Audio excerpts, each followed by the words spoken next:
Bump, bump, bump, bump.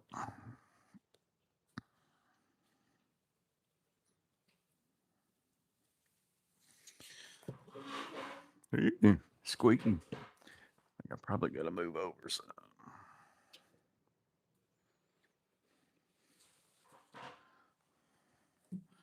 What's up? What's up?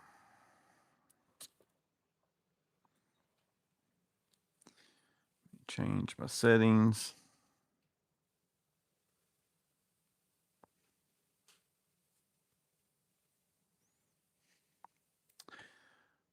What's up, DJ? Clint. I got to get my lock set here so this don't move on me. Some way, Ryan. I always look at Ryan's little icon. It looks like he's all dressed up for it. Sizzleneck. I think I saw Denny O'Fools up at the beginning. TPG. Matt was in here. Jeff Bowery. Tom. I think that was it. I remember seeing Denny first. What's up, BMCK? Robert. That.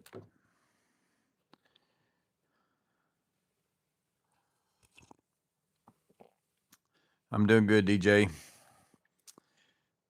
Gotta look spiffy, Ryan said. Yeah, your thing always sticks out because I can tell it's like almost like a LinkedIn professional like icon deal. What's up, Rick Hawkins?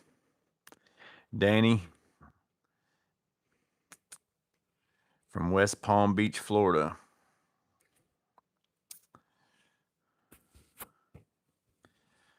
Yeah, I went to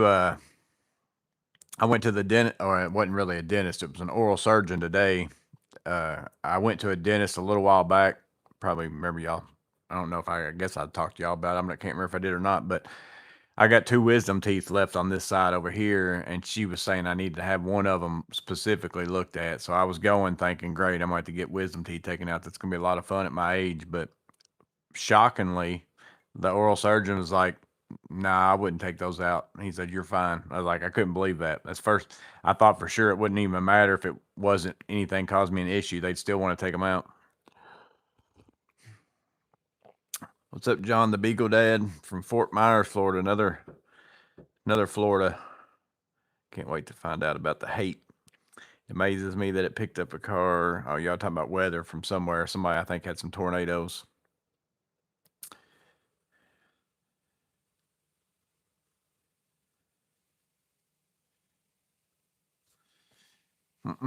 Yeah, the hate from all sides was last week with the videos was like, I don't remember if it was just last. I don't remember when I put out certain videos, but I know last week's videos in particular, like the comments galore was just nonstop of people just griping and complaining, and then I had somebody else complaining, or not really complaining, just saying I was lying to you to sell stuff to you. Another YouTuber, based on how I was holding a tool and didn't tell anybody, being other than the fact that that's just how I hold a tool because maybe my hands are bigger than other said person, but all sorts of stuff. Like the thing that just tore people to death. And I'm going to get back to the fact of whenever people, I get back and forth and messaging people sometimes just trying, and I don't come at it from like a rude perspective. I'm just sharing with them, hey, maybe you're not thinking about it this way. I'm going to go back to the thumbs up to the people who I can already tell from the first comment that it's a waste of time. So this right here just blew people's minds that Klein's a copy of a Vessel because Vessel's got a screwdriver that does this, and it's better because it's ratcheting and all that stuff. Well, and then I kept just in the comments, I'm like, well, it's a similar screwdriver in the fact that they are ball handle screwdrivers and they both have a stubby in them. But to say it's a copy is a little bit, of a stretch, in my opinion. Again, you can think about it however you want to. So that's how I'd try to explain stuff, and they'd get all butt hurt. But for one, this has no bits in it. This has bits in it. Now, granted, Vessel does have one that has a bit holder like this on it, but the magnetism is nowhere near the same. And most people don't even own both things. That's the thing that really cracks me up, because that's what happened on this one. And there was a guy who even, I told him to go make a short and I'd post it to prove me wrong or whatever, but he ended up cussing in his short. So I said, well, I can't post this because you cussed in it. So the Klein knife. So there was a guy, I don't remember what his name was, Tico something, but he's like, the Milwaukee Fastback is way better. That's a piece of garbage. So that's the first comment. Like, that's what he says. One is, I know he doesn't have this one because people were just now getting it. Like 2 days after I got mine, some people who ordered them early were just now starting to get them. So he didn't have this one. So anytime somebody comments that, I'm just like, how can you really say that if you haven't had it in your hand? And that the Milwaukee is better and it's way better. And I was like, well, it's really not the same knife. Now I do know Milwaukee does have one that has a fixed blade that's this. I said it has similar features, again, just like this Vessel screwdriver here. It does have a screwdriver. It is a knife, sure, but it doesn't really work the same. You know, as far as the screwdriver end on it, you can't just push a button and flip it out and flip it back in. Now you can do it one-handed. You can get your fingers in there. It's not super easy sometimes, but you can get it in there, and I can maneuver my fingers around to get that back in one-handed if I want to. But my point to him was, some people might want a knife with a, wire stripper that does 12 and 14 on it. Some people might prefer being able to flip the, screwdriver part in and out by hand. Some people might still prefer the Milwaukee. That's fine. But to say like, oh, that's garbage, and you've never even held it in your hand. And then he called me a fanboy for the Klein, which I thought was funny because it's like, have you not seen my garage? But then he's calling me a fanboy for just saying both of them are good. It's whatever somebody's personal preference is. But he's not a fanboy for saying the Milwaukee is the best thing ever and not ever holding the Klein. So I don't know. Beats me. And then apparently I hold these wrong, and I'm trying to lie to you to sell you more of these, which is funny because I don't care if you buy any of them or not. So, but over and over, just all kinds of comments all week long. Last week was a crazy week for comments, so it's like some people were in a mood or something. Tom had 7 wisdom teeth. Tornado hit 4 miles from you. I've had in my lifetime, like I haven't seen one in a while. Like we've had some right up the road here. There's one that went through our town a couple of years ago, just tore it all to pieces. The place where I work town. Whenever I was a kid, like I physically saw like multiple of them pretty close to me, but we haven't really had one like real super close to our house. Like the one that went through town was kind of close. It was down the road from us, but I mean, it was closer than 4 miles. But that was the last one we've had in a long time that's been close. We don't need that negativity. If you don't like, don't watch. Well, my problem is I start getting, like I said, I reply to everybody's comments, like no matter what it is. And there for the longest time, if it was somebody like that knife is garbage and trash, I wouldn't even want it to whatever. And I just usually just do that. Okay, if that's what you feel about it, that's fine. I mean, it may very well be to you, but somebody else might really like it. I've said that about every tool. Like, don't take my word for it, which is why in every review I try my best. And I don't know if I've ever done it or not. I might, because it might just slip out every now and then. I usually try not to say, I think that this one is better. Like this, for instance, in this case, like my purpose in reviewing tools isn't to tell you this one is better than this one. My purpose in reviewing tools for me on my channel is, here's this one. This is how much it costs. This is what this one does. This is how I use it. Here's this one. This is how much it costs. This is what this one does. Here's how I use it. And then you got to make up the decision based on, well, how much money do you have to pay for a pair of strippers? What is it that you strip? Do you strip 10 stranded all the time, or pretty rarely? Do you cut screws all the time, or pretty rarely? What you do in your line of work, even though you might do similar work, could be totally different than what it is that I do. So for me to tell you that this one is better, might be better for me, but this one might be the one that's better for you. That's the case with every single tool. There's no way for somebody to say without a doubt that for you, one of these two is what you need to buy without knowing a whole lot about you. and what it is that you do. Now, if somebody asks me specific questions in the comment section and says, hey, I cut screws all the time, which one do you think I should get? I would say, well, the Knipex screw cutter is way better than that of the Kleins because you got to thread one in. You know, that's what I try to do in my reviews. I'm not trying to tell you that one's better than the other because I know confidently that one is better for you, but I don't know what that is. You're the one that should know that. Or are they all trying to get me to review the Annex 397? Got to walk the dog. What's up, Captain?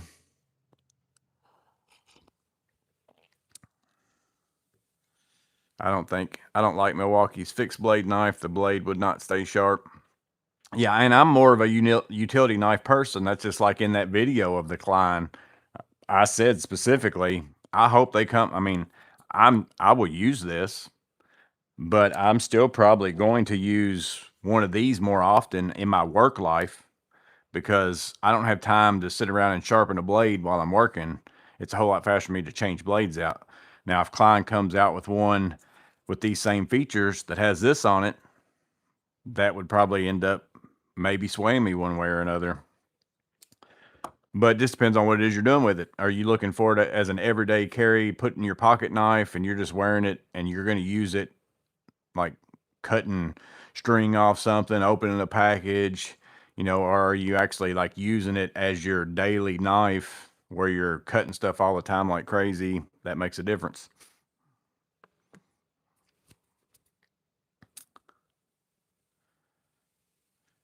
Don't let it get to me. It's just keyboard warriors, nothing better to do. Oh, it doesn't bother me. I think it's funny a lot of times. And that's why I kept going back and forth with that guy. He actually commented on a Tools with Tim comment on I think it was on that knife, and was just going back and forth forever. And like I said, I need to just start doing, I don't have time to do that more than anything, but I need to just start doing this again. So if you ever get here's a good telltale, just so you know, because sometimes I give some of you just the 2 thumbs up, but I still like and heart your comment. If I do that, that means I really like your comment, and there wasn't really nothing for me to reply back to. You weren't asking a question. You were just saying thanks or, you know, whatever else. Now, if I ever give you a 1 thumbs up and there's no like or heart on your comment, then I think your comment's dumb. What's up, 89 Tools? What's up, Caleb Ross? There's a couple channels in here. The little ratcheting screwdriver got me hooked to Klein. Haven't watched the wheelbarrow. How is it? I'm gonna be honest with you. I didn't expect much out of that, which I don't know why I didn't expect much out of it, because my Malif blower was actually pretty good for, you know, what it is. But I just thought, I don't know about that. But that thing, like, I don't see it really having any problem with anything you're going to put in it, pushing it around. Like, and then you can steer it one hand. I can anyways. I can steer it one handed. I don't know if Amanda had 2 hands on it the whole time or not, but I can just sit there and run it with my one hand and one finger and just sit there and move it whatever direction I want it to go to. It's pretty nice. I was surprised by it, I'll say that.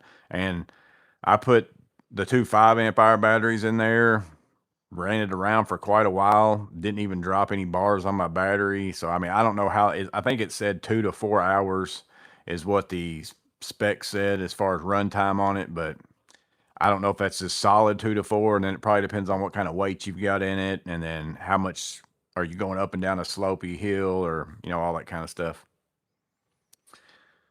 Was it a full moon, bad moods? I don't know. That's what Miss Maintenance said. I did take some stickers, so I put several stickers more on this bench and then on my thing, but I did start over here. So this is where I'm putting the YouTuber channels and stuff that I watch if I end up getting a sticker. I'm going ahead and start, and I decided I was going to go ahead and cover the blue cabinets over here. So I got that Bowery Boy, Tooling with Newman, which Bowery Boy sent me these. Like, that's Palmer Electrical. Now I got that from Paul from Stud Pack, and then I got this Perkins and that one with some muck enders I bought. But I've got Steve's. I only had a small one left because I used his big one. I already had it on in my file cabinets in there. But there's that Bowery Boy, tool collector, Jester, and then tools of the Spark. But yeah, I already had some in here. Like I already put Steve's bigger one that he sent me. I already had it on something. I think I've even got a couple other ones. Maybe we're already put it on here before I started kind of pulling back the YouTubers or the channels, I guess. I don't want to call it YouTubers, but the channels. But that Bowery boy sent me Palmer Electricals, Jester Metalworks, Tooling with Newmans, and then he sent me some other, I don't know if they're any, oh yeah, Vessel one. Vessel right here.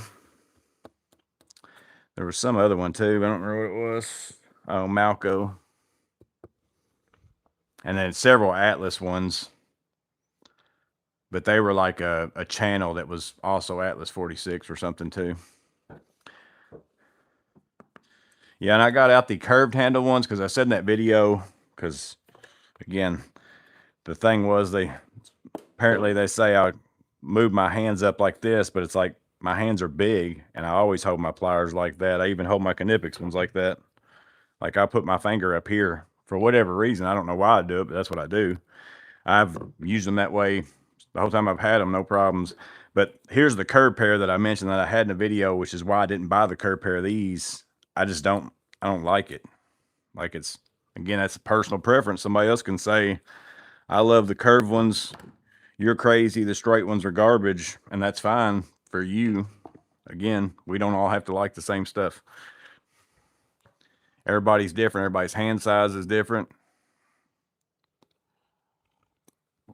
What you do with it's different.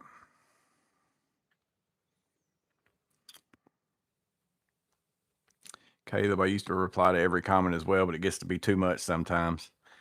Yeah, well, and I love the comments and then going back and forth with people who are actually like asking something and, you know, want to know something. But the going back and forth with somebody for 30 comments, it's just calling you names and then saying you're stupid and whatever else. And it's really, like I said, they didn't even have the other knife that they said they didn't like to even give a fair comparison. And if somebody just says something's garbage, it's like my first question usually is, why do you think it's garbage? Because I really want to know, why is it that you don't like it? Because I'm curious if it's something I haven't caught on it yet or whatever. And then the next answer is usually, well, I just don't think that it's going to be any good. I've got the other one and I've got this and I like it better. It's like, well, you don't know that it's garbage then. You just don't even have it yet. It's like, if you're going to say something's garbage, say, I don't like that, or it's garbage because, and then tell me what it is. So usually that's what the trap is to get me into the conversation. And then I go back and forth forever, but I'm just going to start doing the thumbs up again.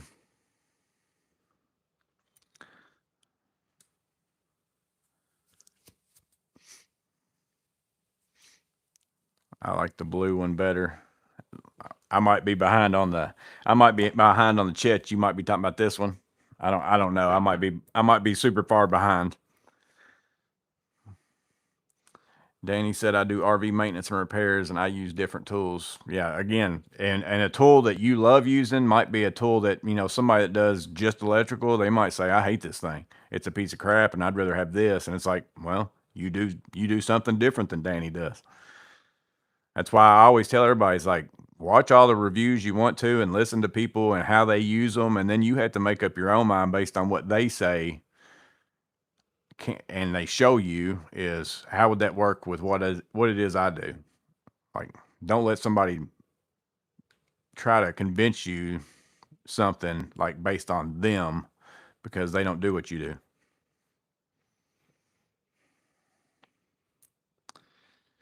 Without a doubt, some way says a 397 ratcheting screwdriver is the best. Well, I'm going to tell you right now, it's garbage some way. And then you can say, do you have it? And I'll say no.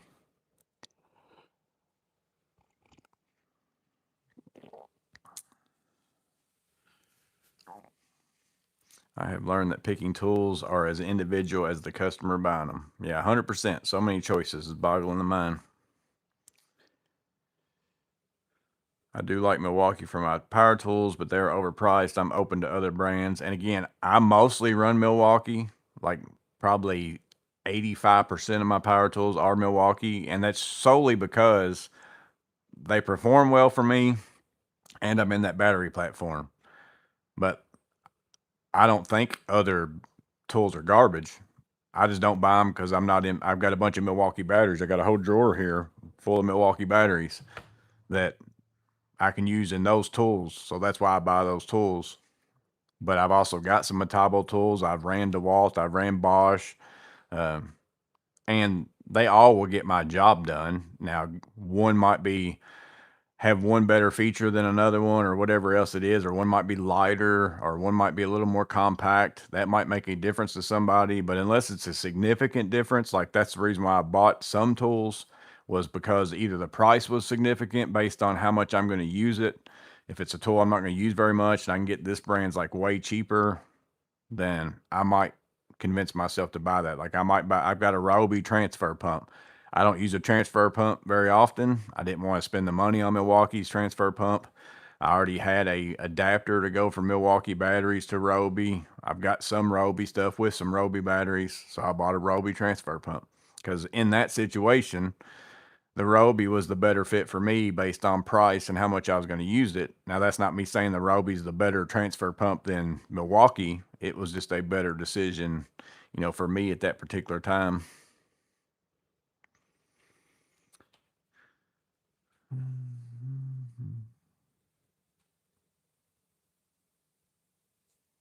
Are you serious? People take offense to a thumbs up. I don't know if they do or not. They just usually don't get that's not what they're looking for. Usually some people, that's not what they're looking for. They're looking for a argument.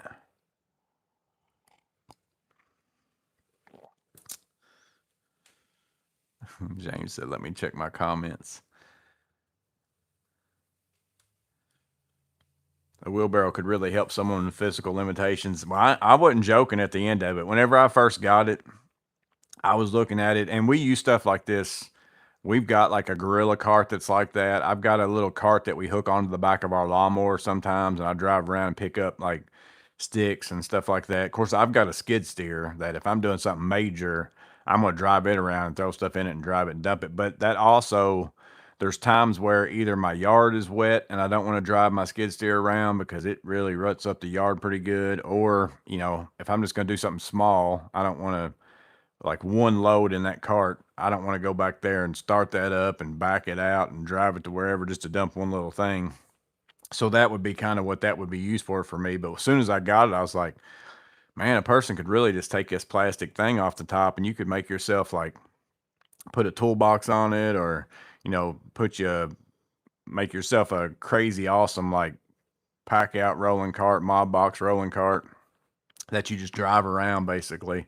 But it's pretty heavy. Like it wouldn't be something you'd want to transport like super often, like picking it up and putting it in the back of your truck type thing. Now, if you can roll it up into a trailer that you're driving to a job, that would be awesome. But like if I was going to pick it up and put it in my truck, it's pretty heavy.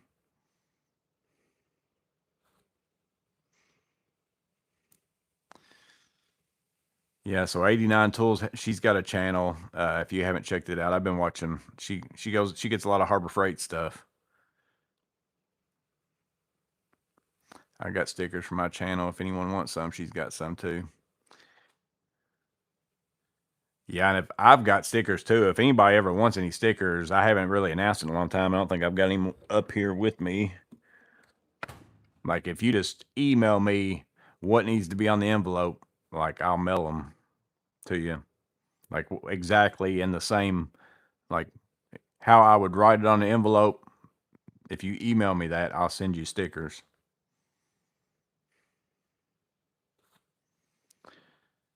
The ratcheting ball grip Klein is my go-to screwdriver now. I love it. I like this one. This one's my favorite one so far for me, just because I don't use the ratcheting feature on the ratcheting. Now the ratcheting one I like better than the first one just because of the weight. Even though I don't use the ratcheting, I like it better. But I like this one just because the magnetism is fantastic. And I like the fact that I very rarely use a stubby. I don't really care about this being a stubby. I'm fine with this just being a bit holder. Like even if it just holds bits, I wouldn't care if that stubby was gone and I got an extra bit out of it. That's the whole reason why I like it, because I carry stuff like this in my pouch, and then that way I don't have to have but one screwdriver with me. So that's why I prefer that. And again, that's why I said to the person, it's a total different screwdriver than the Vessel. If I carry this one with me, I've got a Phillips, and that's it. Granted, it ratchets. If you like that, I don't use it, so I don't like that either. So that's why I like this one better, even though there's plenty of people that might like this one better, and that's cool. That's up to you. But I still didn't even say that in the video. Like, I don't say that in the videos. I don't say I like this one better or I think this one is better. I will if somebody asks me in the comment section, I'll answer that, but I don't ever say that in videos.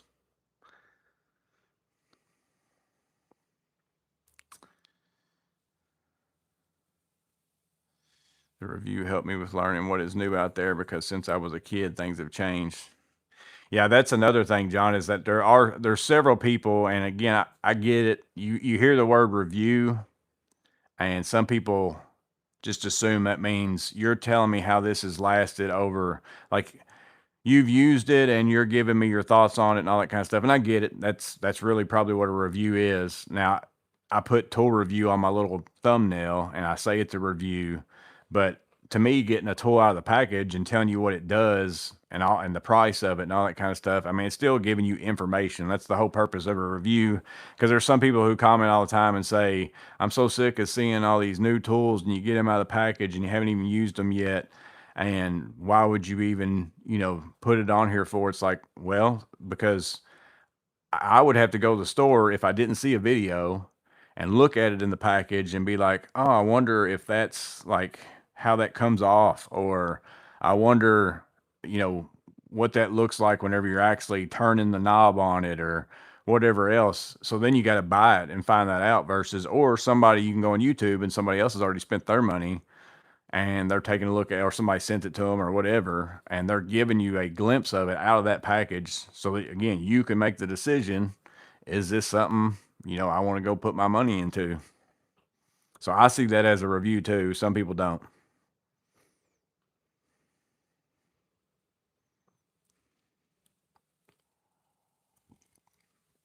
I work a ton in tight spaces and really haven't found a good light that won't roll around on me. Any good suggestions? Tried headlights, but they stink.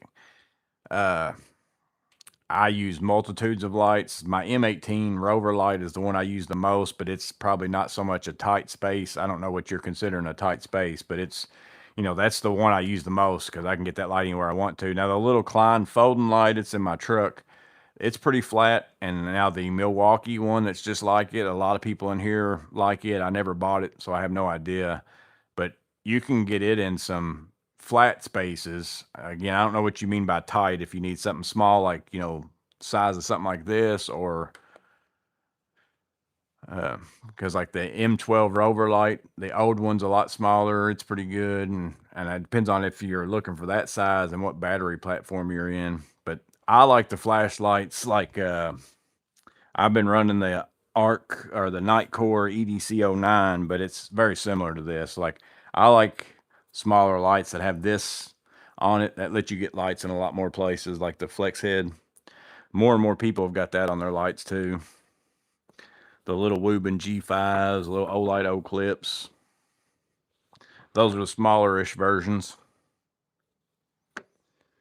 89 said the Ratchet NX one is one of her favorites for sure.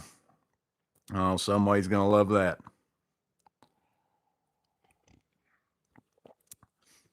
And Holly, they all get on to me about the Annex because I haven't bought it, because I'm a big ball handle. Like, that's pretty much my screwdriver of choice if it's a ball handle. But I don't use a ratcheting screwdriver hardly ever. Like, even if I've got one, I very rarely turn it on the ratcheting function.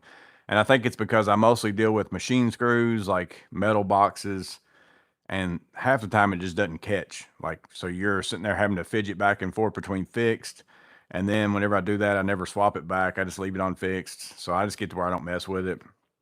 So they've all been trying to get me to get that one, but I haven't, because really it's just a ratcheting screwdriver that I know I'm not going to use the ratcheting aspect of it.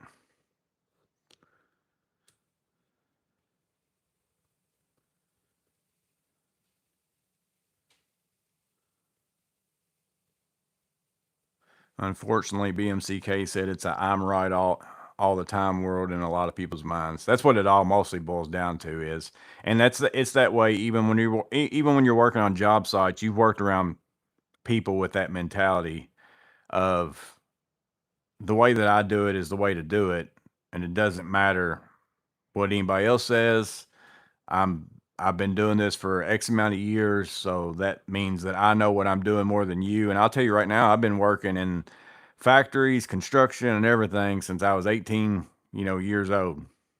So I'm 46 now, so however many years that turns out to be, and I still will listen to anybody that will show. I still watch YouTube videos just to see people of stuff that I've done my whole life. I will watch a YouTube video just to see if there's something in there, even though I know what they're going to do. I know what they're going to do to fix it, but they might have some little trick, to do it differently than me. In fact, like today, uh,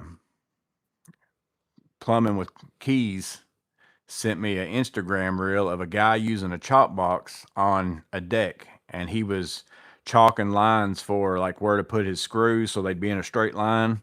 And of course, if you use chalk and you do that and you're putting it on your finished product, and then you got to go back and wash it off, and sometimes it leaves a little bit of color there or whatever it is.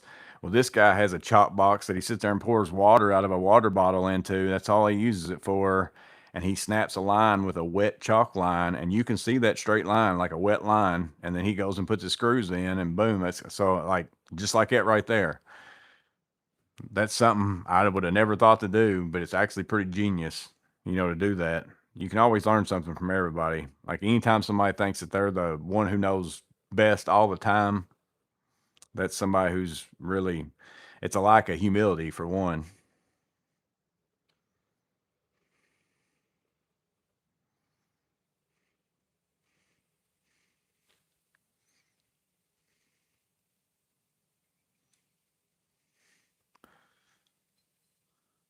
Keep up the great job, Chris Wilson said. I listen to reviews, and as an adult, I make my decision without trashing on you or the product. I may say what I don't like, but only ones that I have experience with. When I'm even cool, like I somebody could objectively even look at this knife and not have it and say, I think the Milwaukee one is going to be better because it has utility blades in it. And I'd be like, I agree with you. I even said that kind of in the video. I didn't say that made it better than this knife, but I said I would like for Klein to come out with one that has utility blades. I mean, we all have eyeballs, and you can kind of get an idea what this knife does for features. But whenever somebody just comes out and says, "Oh, that knife is garbage," it's like, but you haven't had it, so how do you know? You haven't even used it, so how do you know? So I don't know. Again, it's just a different way of thinking, I guess.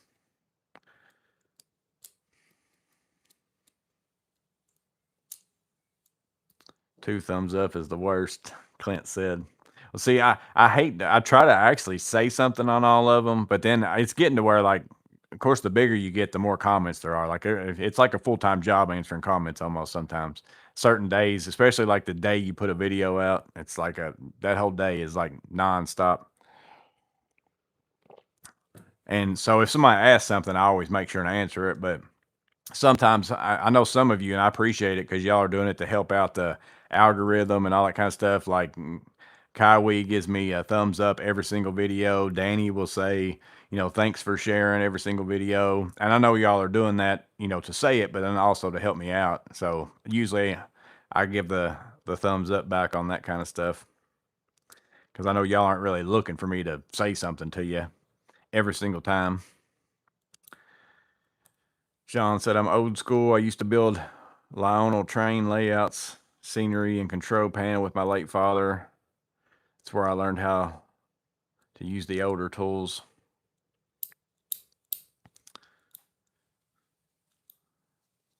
That's all right, Holly. If you gotta go, you gotta go. Appreciate you stopping in though. Good to see you in here.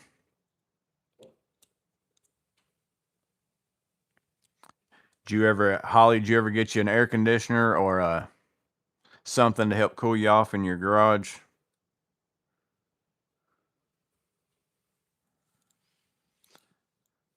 Ryan's 80% Milwaukee, 15% DeWalt, 5% Makita.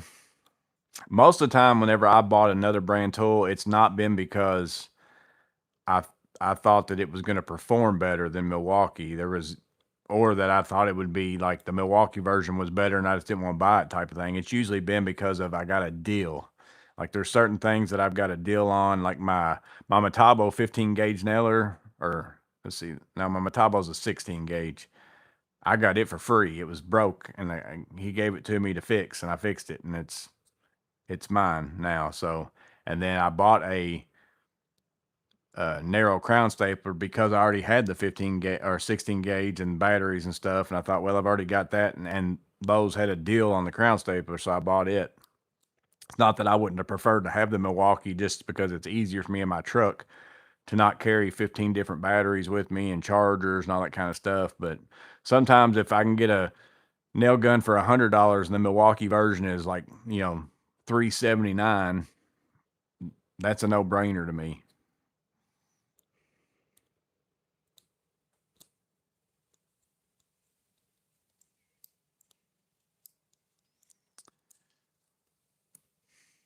What's up, Roy Phipps? Cleaning out the truck. Looks like a tornado tore through there. Yeah.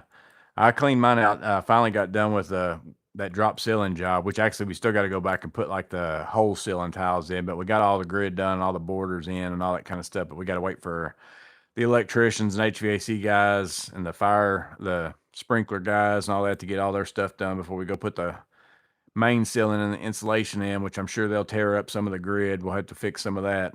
It's the way that always goes. That's extra money.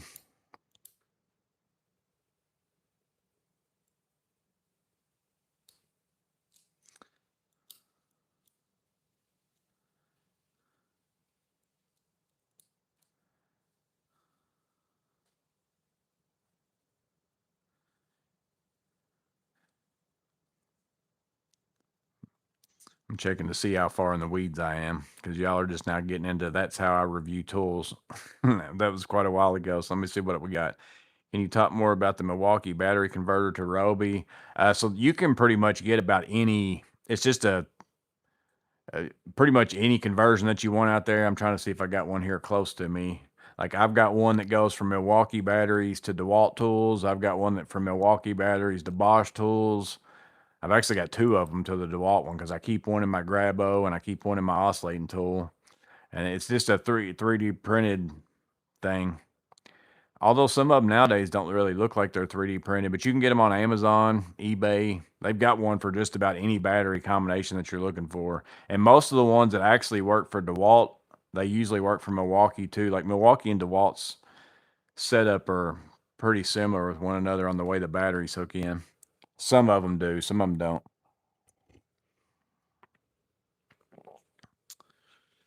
Are you running any Vito Evo, and what are your thoughts today? So I'm running right now. I'm running my MCT Evo and my MP one Evo in my truck. I converged my MCTP and my SPLD into basically my MP1 Evo and the Tech MCT Evo.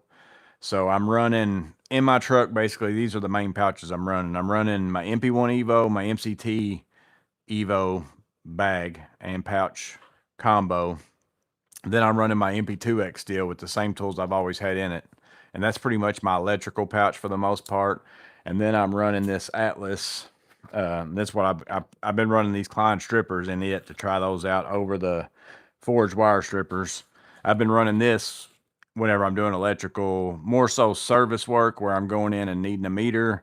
My other MP2X is what I use if I'm just doing work, like not live stuff and all that kind of stuff. So this pouch, my MP2X, my MP1 Evo, and my MCT Evo are the current stuff that I'm using as far as bags right now. I'm thinking about swapping my MP2X over to, still haven't put this one into use yet. That's why I haven't reviewed it. But I'm thinking about swapping those tools that are in that pouch to this one and running this one for a little while just to get a feel for it.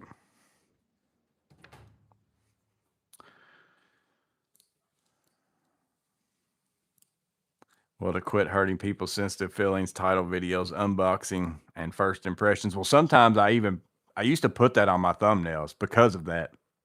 A lot of times I put features and first impressions or something like that. And it wouldn't matter.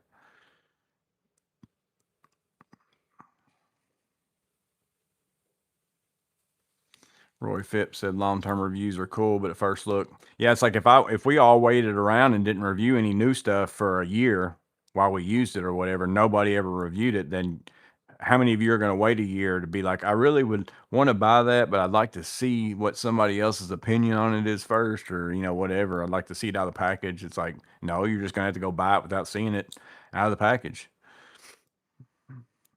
I think there's benefits to both type of reviews.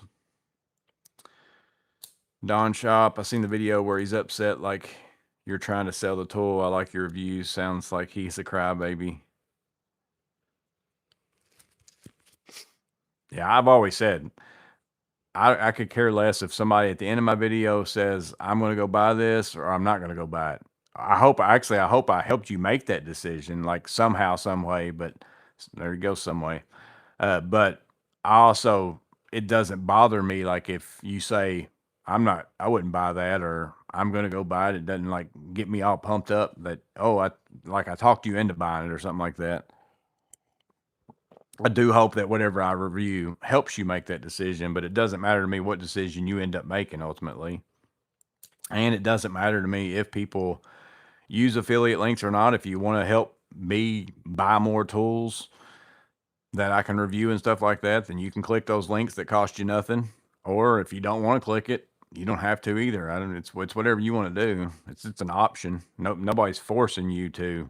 Like, it's not like I have members only videos where I'm making you pay to see certain things and, all that kind of stuff.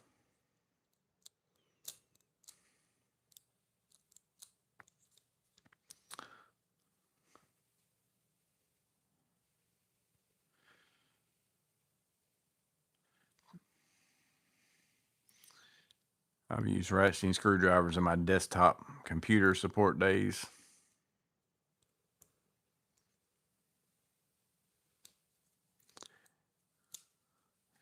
Erica said, my way or the highway. Just no red chalk. Yeah, you end up doing, or black. Black is even, like, black's pretty permanent too. My boss knows everything. Annoying. 2 out of 10. Don't recommend. It's almost Friday. There's Curtis. I don't know if Curtis is still in here or not. I'm trying to get out of the weeds, but I don't know if I'm gonna make it. Y'all are pretty chatty tonight, which I'm glad. I always like it when y'all are. But I hate to just like, oh, I'm way behind. I'll scroll up and see what all I missed out of here. So Holly did end up getting a portable AC. Said her neighbor gave her one.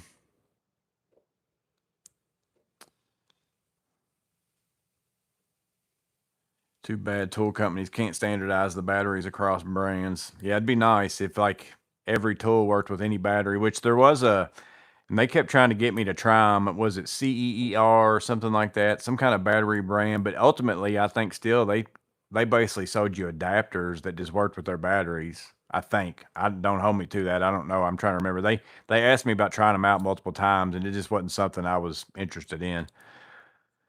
Because I can get a 3D adapter the same way. Now, I will say, in case you haven't watched any of my other videos before, if you buy a 3D adapter, 3D printed adapter, or any adapter, it doesn't have to be 3D printed. Like I said, I don't know how they make them. I'm sure it is 3D printed, but certain ones, like I've got a Bosch blower, a little small blower I keep in the back of my truck that I use a adapter to go to M18 batteries. I can leave a battery in that all day long for weeks at a time. Go out there and check it, and it will be at the same charge. Like, it doesn't do anything to that battery while that tool's just sitting there. But certain ones, like, they're slowly pulling like a small amount off your battery. And it's usually the ones I think that have like some of them come with a USB out so you can charge your phone or something with them too if you don't have them in a tool. Like, you got to be careful and test it out. Like, leave a battery in it for a little while and then go check it and see if you're losing like juice in your battery, because you don't want to just leave a battery in them, because I lost a battery one time leaving it in something like that, and it depleted it past the point of dead. And of course, then you can't usually bring them lithium ions back like that. So always be careful when you get one and kind of test it out and fill it out what it does to your like batteries. Amanda said you can hear me playing with my tool. I hate insulation on top of drop ceiling tiles. I hate putting it in, but yeah, most people too, when they go and do work later, like it's never, you put it up in there once and then as soon as work has to get done up in that ceiling, it's never back to the way it is. It's not that bad putting it in like whenever you're first putting the ceiling in, because you can basically put a row of tiles in, then put a row of insulation in, put a row of tiles in, put a row of insulation in. It's not that bad when you do it like that. And they sell them in 2x4 links. That's a lot better too. And some people don't go that route when they install it. So then whenever you go up there to do work, you've got to push back a 8-foot roll of insulation or something like that. Nobody ever puts it back.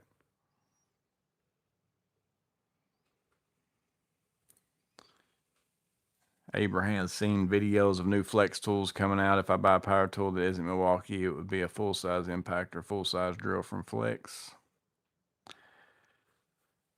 Ryan said my dad wanted an 18 gauge nailer around the house, had him get the Ryobi because it was $100 and $279 for the Milwaukee will work fine. Yeah, I actually had Ryobi nailers before, because Ryobi was the only one that kind of had a pin nailer back whenever I first bought it. Like Milwaukee didn't have the M12 pin nailer yet. Some of the other brands didn't have them either. And I've used some Ryobi nailers. They're actually pretty good. What's up, Sodago?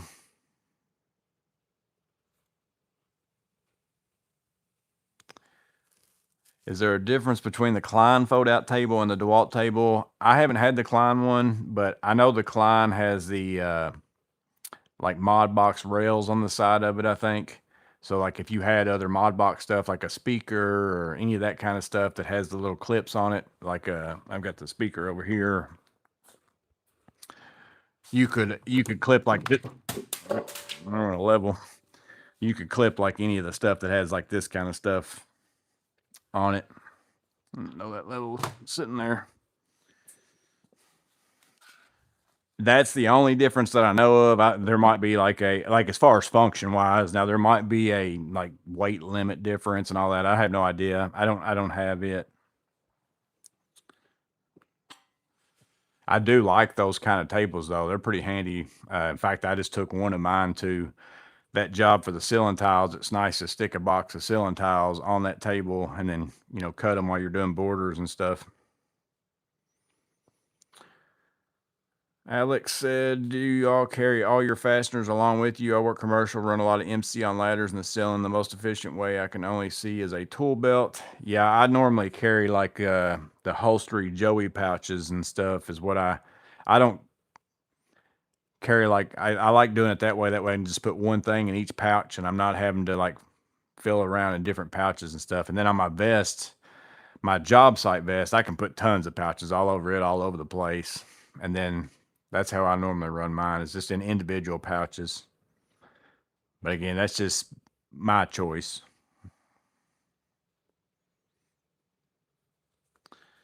And I do that a lot too, the MC connectors. Like, so you usually have to carry like the connectors where you actually make the connection into the box. Then you usually have to carry the mounting straps and then some screws or something, that whatever it is you're putting those up with. So I'll put all those things in individual Joey pouches.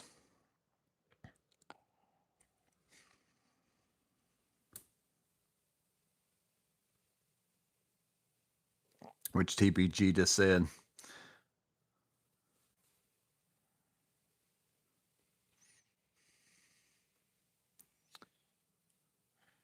Dirty Motley said, thank you for answering the Evo question. Your channel's awesome. Appreciate that.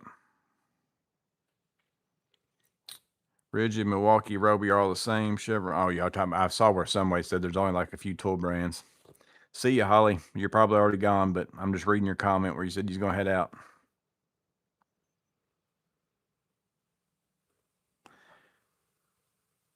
Your review are tools, just like tools.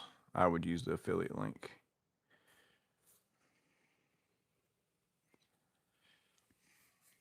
Yeah, and that's the best way. Like, and I'm not saying to use my affiliate links or, but I'm just saying if you want to support, like if you like a channel and you like watching their videos, I'm just going to tell you right now, like they don't make a ton of money off of YouTube. Like they're usually like the affiliate link stuff is right on par with what somebody even makes off of YouTube, especially in like the size of like me or below that size of a channel type of thing.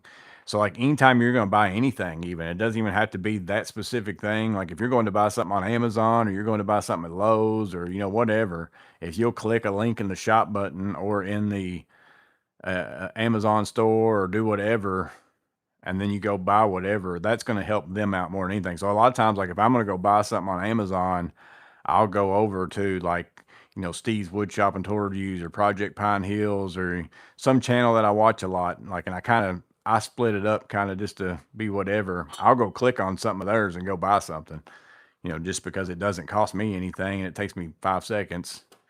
But that's the best way for you to help out like a channel that's trying to, buy stuff. I mean, like I said, the tool game is not really until you start getting some sent to you. Like I've got several sent to me now in the probably last year, maybe. But before that, if you're sitting there having to buy all of them and you start buying more stuff, even though I bought a lot of tools anyways, and I don't really buy anything I wouldn't use, but I still buy things that I maybe wouldn't have bought except for I'm curious about it. And now I've got a reason because I'm going to share it with you guys type of thing. Like it ends up getting expensive.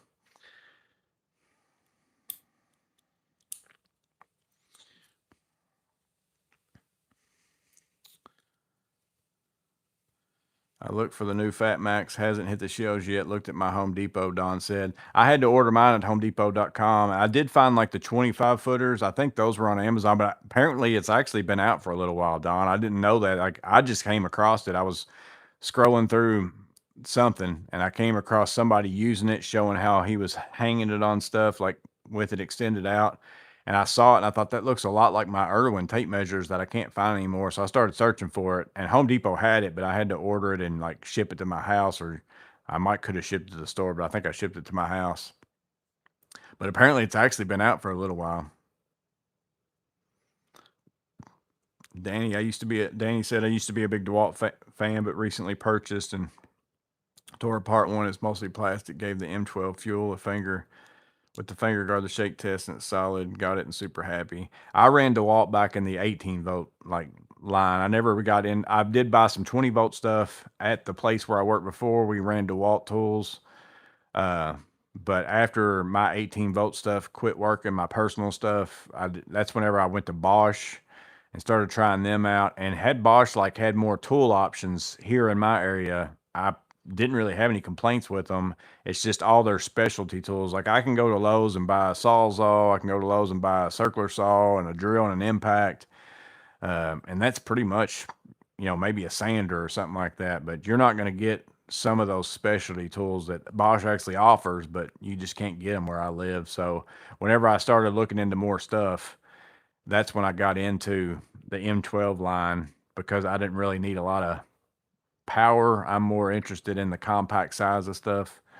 And then now I buy M18 stuff too, just because there are certain tools that the M12 one, either they don't make it in the size that I need to cut whatever it is, or, it's just something that you're going to be using high volume and you need something that's going to do it, like a rear handle circular saw. My M12 one works great on a lot of stuff, but it's not going to do some things. So you need like one that's a little bit more powerful. Same thing with the Sawzall. What's your thoughts on 3D printing? Have you used any 3D printed parts or tools? It's very interesting to me. I haven't really used any tools now, storage things and stuff like that, which the tool collector, he just got a 3D printer. He's been printing stuff. But, some people have sent me stuff. Like I did buy, like I bought like I don't even know what I did with it now. Where's that? The wire nut that's up there. I bought several 3D printed things, 3D printed my adapters from Pack Out the Mod Box have been fantastic. Like, and it's changed, being able to have something like that, now I'm able to have the Pack Out that I like, and then also the Mod Box that I like at the same time and stack them together in my truck. Whereas, Milwaukee's not going to come out with something to let you use Klein with their stuff, and Klein's not going to come out with stuff to let you use Milwaukee with their stuff. So you have to have somebody make that. So it's awesome that people are, able to do that.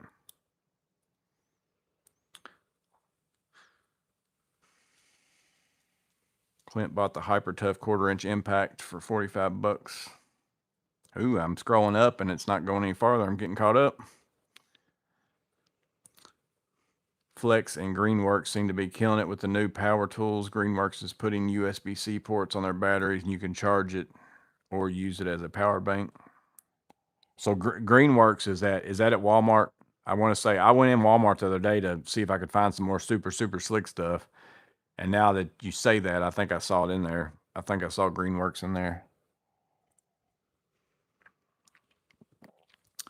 Dirty Motley recently found a 2-drawer and a 3-drawer and the side plate that you can attach a shelf or paper towel holder with the dolly. I can slip a Warner 6-foot ladder on and it won't fall off. So is that 2-drawer, 3-drawer with a plate, side plate that you can attach a shelf? Is that pack out?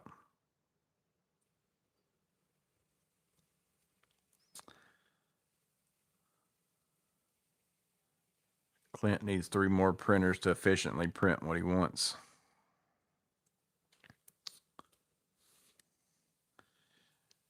Don Shop's interested in the new M12 compact drill. Deal of the day, $69. It's not fuel. Have you seen it? Yeah, I've actually been looking at that too at $69, but everybody's been telling me to get the subcompact impact because of how small it is, but I still haven't ever pulled the trigger on that. The drill, I'm iffy on whether or not I would use it much because usually whenever I need a small drill, which that would be smaller than my other M12 ones, but right now I use my old M12 fuel drill. It's my drywall mud mixer and my pans for like hot mud, 5-minute mud, that kind of stuff.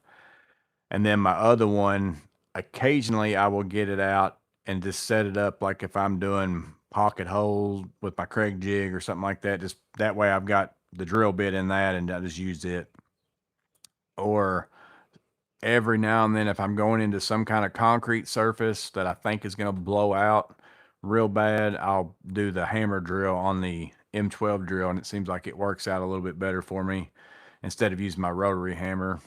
But other than that, I don't even really use my small drills that much, so that's why I haven't bought it. But I've been looking at it because $69 I feel like it's a pretty good deal because it even comes with some batteries and stuff, I think. What's up, Clicky Tech? Walmart trying to compete with Harbor Freight. The Greenworks works pretty well got the 80-volt blower and welder that I've had for 8 years. Steve's Woodshop said. There's Project Pine Hills in here too. He said he broke down and bought a T6 1000 using an affiliate link. You'll like it. It's the FieldSense, Sam, it's pretty neat. Like I didn't know how much I'd use it. I mean, I got the idea of it man, that would be pretty useful the times I run into that. And then I thought, but I probably don't really run into it that often. But now I can just pull out wires in a box and see if it's got voltage without taking off wire nuts and worrying about them just falling apart on me and then having to put them back together. It's pretty handy to have. I mean, not that sometimes you can't just take your lead and stick it up in the wire nut. It just depends on how somebody's, put that together. But just to take that aspect out of it, it's just much safer.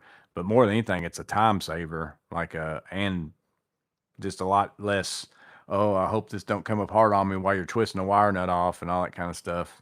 I love it. I like mine. I said I wish it had capacitance on it. I'm saying like I said because the guest the trade this Saturday has one, and I just filmed it and I was saying stuff about it in that. So I'm sitting here thinking like I already said that to you guys.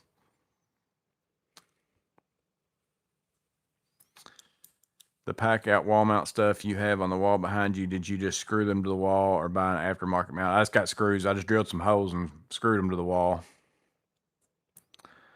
I'm lucky that I've got solid wood back there, so I didn't have to worry about hitting anything, which even if I didn't, I'm not going to spend money on like big time money to put some kind of plate on the wall just to attach. Now, granted, it probably isn't the correct holding strength of whatever, but in all honesty, I drilled through the feet part, so it's pretty solid, and it's a screw going into wood. It's probably actually more secure than just sticking in one of them things.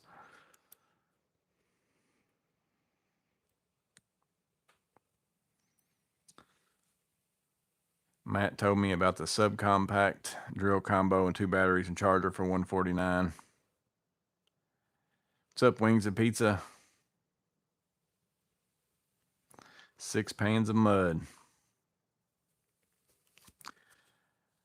New Comfort Grip Knipex ratchet wrenches, but my Klein ones work just fine. I've held up. Man, you can really get caught up in chasing the new stuff. Yeah. And that's also like I try to tell people this too. Look, I've been buying tools forever. Like, and I'm at the point in my life where there's nothing that I really need. Like I've got enough screwdrivers to last me the rest of my life. I've got enough, screwdriver bits to last me the rest of my life. But tools are my thing. Like it's what spend my extra money on. It's what I spend my gift cards on. If the kids get me gift cards, if somebody gives me a gift card that's to any kind of, Home Depot or Lowe's, I'm not going to go in there and buy it. I'm going to buy tools with it because that's what and I just like seeing differences of things, and I can get the job done with usually any of the ones that I have. It's not like but little changes make a difference in the enjoyable factor for me. And that's where I'm at is I have learned over the last X amount of years that if you're going to work 8, 10, 12-hour days and use those tools 8, 10, 12 hours a day, if you can find one that makes it just even a little bit more enjoyable, then it's worth it, because that's your whole day that you're spending using them. It stinks to have something that's not very good, but that doesn't mean like even now I can still even have a good tool that I enjoy using. But now I'm curious about this one.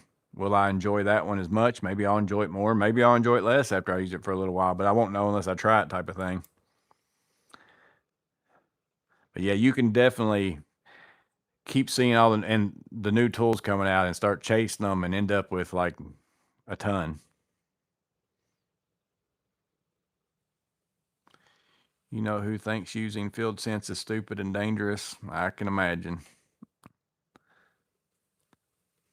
Now, I will say in that sense, like to you, it's the same as using a non-contact voltage tester. It's like that would be like saying that that's stupid to use those and dangerous. It's like, well, it's stupid and dangerous to use it incorrectly and to use it as like you know, oh, it says I don't have any voltage here, so I must know I'm 100% good. I'm talking about testing things, and you're trying to figure out which of these wires that doesn't have voltage in this box because you've got a breaker off and you're tracing out wires. So instead of you trying to take wire nuts off and see which one doesn't have 120 volts, it's like, oh, well, this is the only wire in this box that my field sense is telling me I don't have voltage on.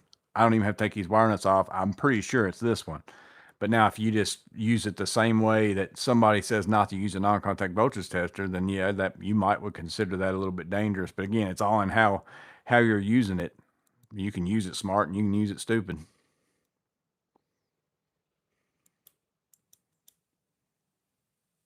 Do you have your equipment certified? X digital multimeter to torque wrenches. I just the ones whenever I buy them, they come certified. But no, I don't have mine recertified or anything like that. I usually in most senses now maybe like a most of my stuff is not like whenever I'm working with voltage and the stuff that I do now is like I don't need to know, oh, this needs to be to the 10th of whatever and all that kind of stuff. I'm mostly looking at, is it in the ballpark and of what it's supposed to be? Do I have voltage? That kind of stuff. And I've got multiple meters, so sometimes if something's questionable, like if I was to use a meter and it wasn't performing right, and I'm like, I should be getting this on this, and I know that this is what I should be getting, and this meter is not telling me that, then I might go get one of my other meters, and then if it says the same thing, then I know, well, there's something obviously weird going on here. Or if it tells me uh, that it is what I thought it was, but this meter told me different, then okay, I've got a problem with this one, type of thing.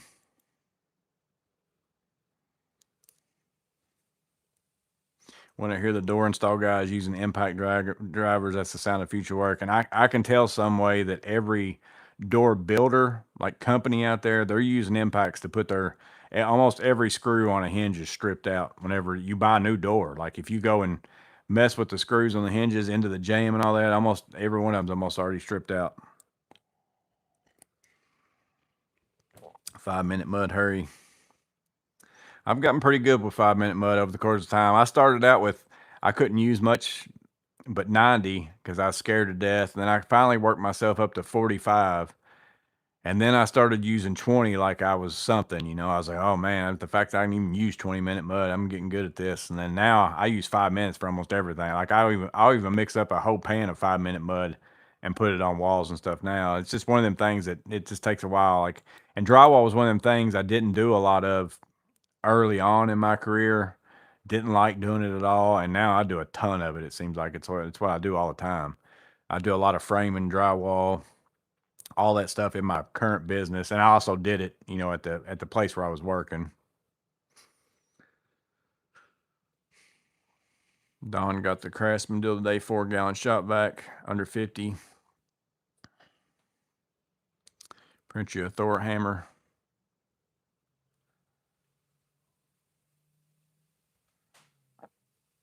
My job has me always buying something new, like an inverted Torx Plus. We'll see you, Danny.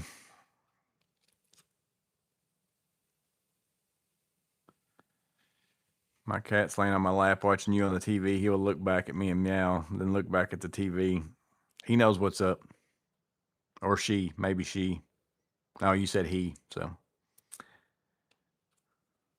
Tool hoarder is an oxymoron.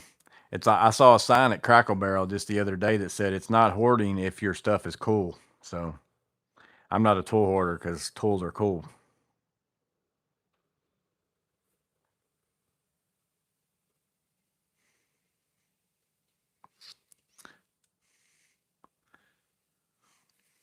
Shutting down the shop, headed out, Bowery Boy said. Perfection is the enemy of progress. Yeah, that is the case in a sense, in working. Like, there is a point where you're striving too much to be perfect, that it, especially in the job scheme of things, like doing a job, because I'm that way. Like, I like for my stuff to be it sometimes bugs the guy that I work with because I build everything as if I'm building cabinets. See, like that's what he'll say sometimes, is like, you building cabinets. And I have finally, slowly, in watching him work, and see, that's why I said you can learn something, which he actually is older than me and been doing it a lot longer than me, but just me watching him. And then you start to understand, you know what, this doesn't have to be, this is just blocking, this doesn't have to be pretty. It just has to be something there for me to be able to put a screw in on the other side of this drywall. Once I put the drywall up, it doesn't have to be like cabinet grade blocking inside of there and all that kind of stuff. I just have to have like a nailer for drywall to hang on to or something like that. But used to, I would spend long time, like even ceiling tiles. I would get out a ceiling tile and take a 24-inch by 12-inch framing square, mark 2 lines where whatever my measurement was, sit that on there, score it and all that, and then you start seeing, well, really, I've got like an inch worth of play right there. So it doesn't have to be like, or 3/4 of an inch or whatever. That depends on what wall mold it is you're using. I can do a straight enough line with my tape measure that it's going to be fine. Like, and it like drastically saves the amount of time that you have.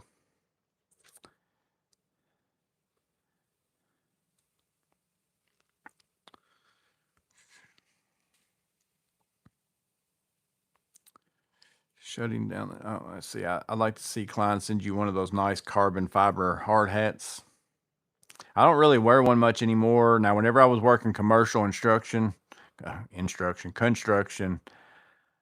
I was doing a lot of work at a factory. Like, we did a lot of their build outs of offices. We didn't really do a lot of work on the floor, other than I did do a lot of epoxy painting the lines and all that kind of stuff like that. And of course, you have to wear like all that stuff usually when you're in factories. And I was so glad, actually, I left there and went back to work at the place where I worked before I started my own business.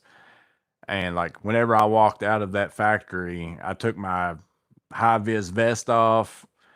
I don't even remember what else I had on that was you had to wear in those places. And I threw it in the trash can at that place because I was like, oh, I'm so glad I don't have to wear this stuff anymore.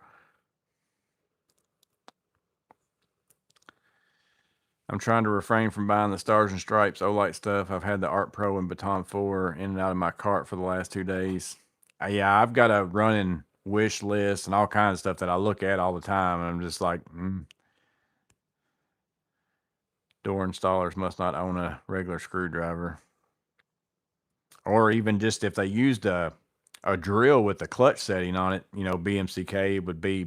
I mean, that's at least that's faster, not a screwdriver, but it's like the impact. They just, I mean, and you can do it with an impact, but there's a fine line. It's such a small screw that it just one or two turns too many, and an impact will just keep hammering away at it and just thread out that whole hole. Just wood.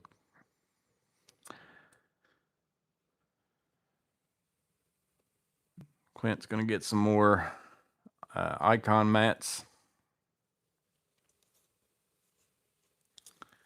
What's up, Jonathan Green? Can I show my MPX1? So does that mean you want to see my MPX, or I've got an MPX that's up there, and then I got an MP1 Evo in my truck, and then an MP2X, and then I've got a regular MP1, but I don't have anything in it. It's just in there in my pouch drawer in there.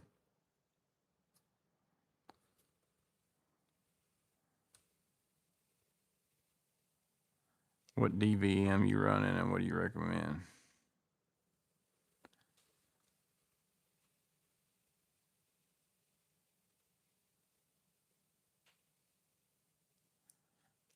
What's the DVM again? You have to tell me what's the DVM. Is that like a jobber and all that kind of stuff? A DVM?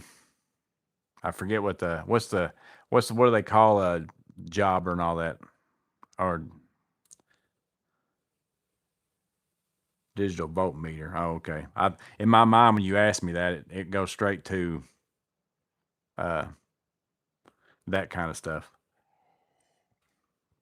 What is the little CRM? Yeah, that's what I was thinking. Whenever you said DVM, but digital voltmeter, I was thinking CRM because I get that question asked all the time. Usually, it's always in the lives too, and I don't use any of that stuff.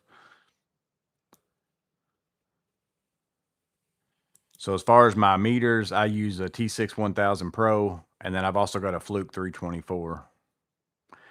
And I wouldn't carry my Fluke 324 anymore other than the capacitance. Like I said, if the T6 1000 Pro had capacitance on it, it would be like the perfect meter for me. For what I do, it has everything on it I need. Again, I don't do a lot of crazy stuff. I typically am from the panel out. Like I don't do anything on the other side of the panel. I mostly do 120 and 240. Typically, every now and then I get into some 277 and some commercial lights and stuff like that. But I'm also mostly just doing service work. Like I don't do installs typically or anything like that because I did at the place where I worked before, but now that I'm my own business, it's a little bit different in what I can do and what I can't do.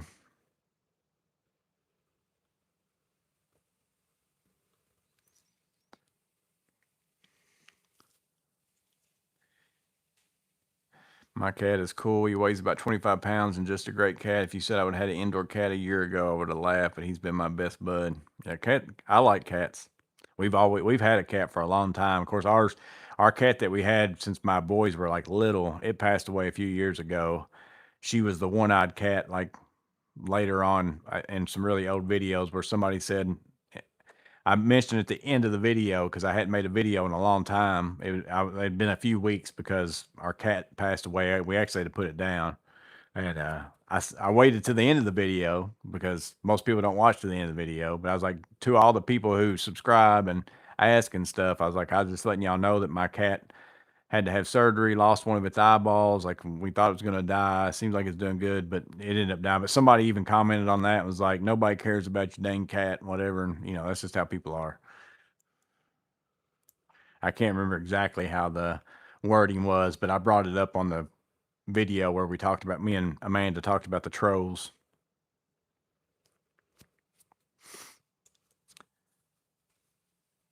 You bought the Freedom Series hard hat. Did you throw away the steel toe boots? I've actually got a pair of steel toe boots that I keep in a tote on the top shelf over here behind you, just in case I have to go somewhere where I don't wear them like to work in. But sometimes would have to go to a factory and work in the office or something like that and do a build out. So I kept some just in case. There are some times where I go some places where they really prefer that you wear steel toe boots. So I do have a pair in case I need to put some on. I don't wear them though. High vis vest, earplugs, and safety glasses. I'll be in a factory next week that requires me to wear all that.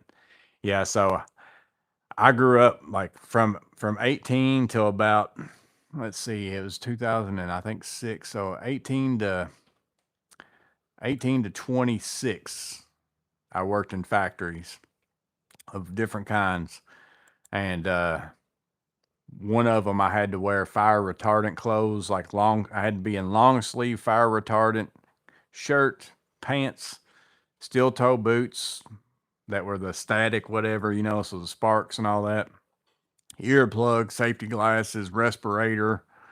It was a paint factory, and oh man, it was always so hot in there too. Miserable.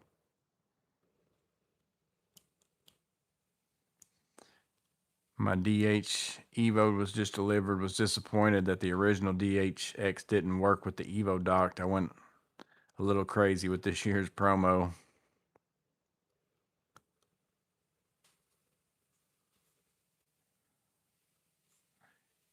Don't know about the self-centering flip bits. Yeah, I don't think they drill them at all some way. They just stick it in the hole and send it. Yeah, they're usually off center, and of course, if they're off center real bad, that head's sticking out enough to mess with your hinge from shutting. And then like you'll spend all that time too, like getting your door lined up in the hole, and then open the door, and all the hinges are all out of whack, and for you to fix them and all that stuff. I've always said in my area, it's like if somebody wanted to make a door company and like make good doors, but I don't know if they ever get the feedback back from people or what, because it's always baffled my mind. I'm like, I don't see how they're in a door factory out there with jigs set up to where like it would be impossible for you to mess up, like getting the door hinge off location and all that kind of stuff. But somehow they managed to do it. I don't know. I have CRS. Speaking of Jobber, I downloaded the Jobber app and started setting it up to check it out last Saturday at 10 a.m. As I was walking into church service. Someone called me from there. They are pushy. Yeah, and with what I do, I don't need it. Like, I'm sure it would be pretty nice to have some of the things that it offers, but it's like, I don't need it. Like, I'm not running a crazy business where I'm scheduling a bunch of other people and, all that kind of stuff. And most of the people that call me, I'm not looking to find new business. I'm just having the people who I've been doing work for currently, and then anybody they recommend me to or whatever. So they're not going to call anybody else anyway. So it's not like, and they like how I deal with them now. So I don't see any point in me getting it. You seeing a slowdown in residential work or more with the economy? Not really. There for a little while, I kind of thought that it was earlier in the year, but it's also in my area, it seems like, and it's been the case again. I've been working for myself since the end of 2022, I think it was. January and February is just pretty slow for me every year so far. It has been like I've still usually got stuff to do, but it's not like a full packed day every day or anything like that. Great live talking about my 3 favorite things: tool strippers and jobber. I use the Klein CL445 HVAC clamp meter, does capacitor, and has inrush residential level stuff 3 or 4 times a week. So decent meter for what I do. Roy said, worry about your own dang cat. Yeah, that's what he said. Worry about your own dang cat. I have my own problems. That's what they said. It's like, why would you even comment that? It's like, even if you felt that, that's what I've said all the time. I don't get some people's comments. I don't understand. I mean, other than it's just because you think you can say whatever you want to because somebody's not there to punch you in the face.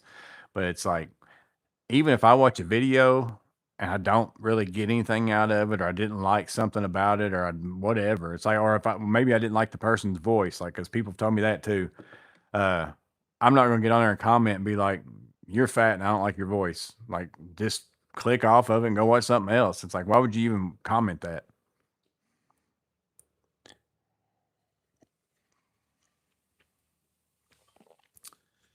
Best doors I've installed are the Mastercraft ones from Menards. I've been using the composite frame ones. They've been great. The only thing about the Menards doors I've had so far, and that's because somebody bought them, and a lot of times the customer will go buy a door, and then which is a hit and miss sometimes because they don't take some things in consideration, like jam thickness and all that kind of stuff. But the mortises on the either the jam or the door for the actual like strike plates and latches. I don't remember if it was the jam or the door, but they never have it on any of theirs for some reason. Like you have to the holes are already there, but for some reason they don't mortise the so you have to do all that, which I mean ain't a big deal. I've got a router and I do it, but it's just I noticed that on the few Menards doors I've done. We're given fire rated clothing and training that says to wear light clothing in the heat. No one gets the irony of this.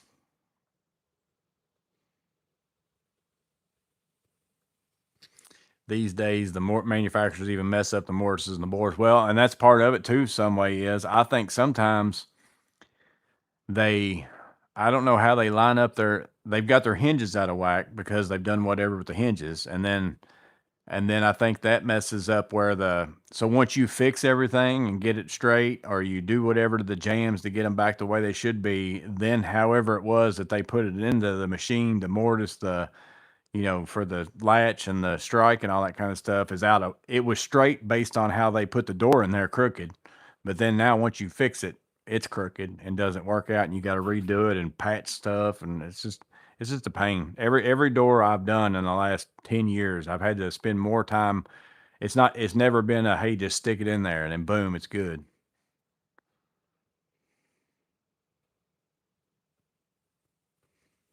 I can't believe we've been chatting in comments for 4 years. Yeah, I think I started my channel in 2022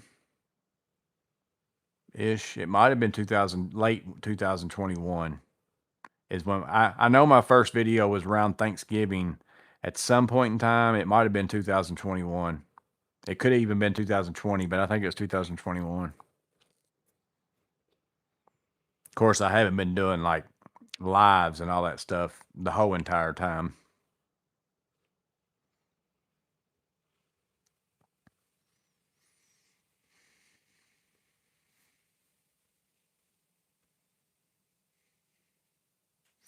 I bought some of the really ready-made box kitchen cabinets at Lowe's for my shop garage. Had to glue them and clamp them, make them work. They were trash.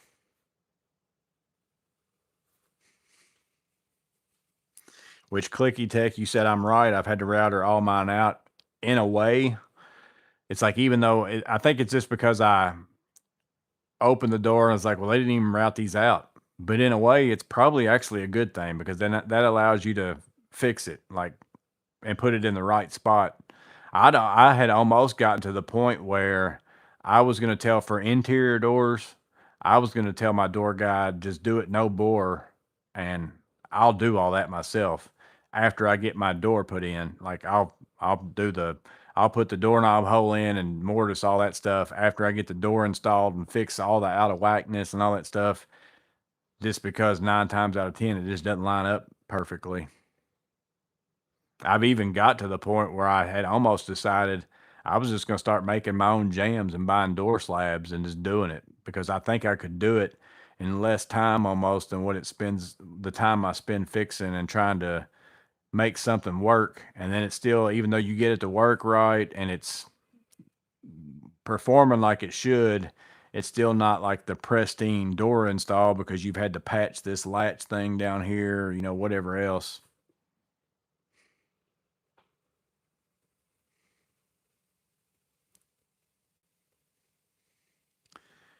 Chael Sonnen announced he's running for president in 2028. I don't even know who that is. Chael Sonnen.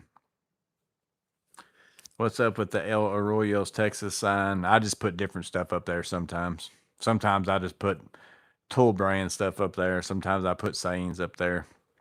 I've got several different pictures on a USB drive.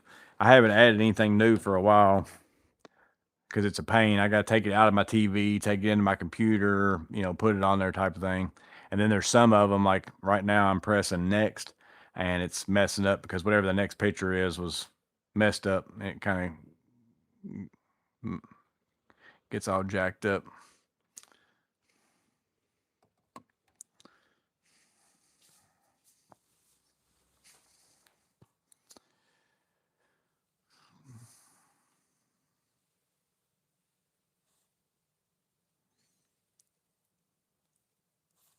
Someone, somehow, someway's been bugging you for about 2 years. What's your recommendation on a thermal imager? I'm really trying to find holes where some mice may be coming in. So right now in my truck, I keep the, which brand was that? I keep it in my, I'm trying to think if it was Topdon or Milsey. I've got a couple of them that I keep in my truck. I think the Milsey one was the one that hooks up to my phone and it just clamps around it. And then I've got one that looks like a phone. I can't remember. I think it's Topdon. I'd have to go back and look at my reviews, and they're in my. They'd be a little bit hard for me to get out. It'd take me a while to go get them out because I don't keep them readily. Now I do keep one of them in my MCT Evo. They've been the ones, and it's not that they're any better than any of the other ones I reviewed. Like I reviewed maybe like 4 or 5 on the channel, I guess.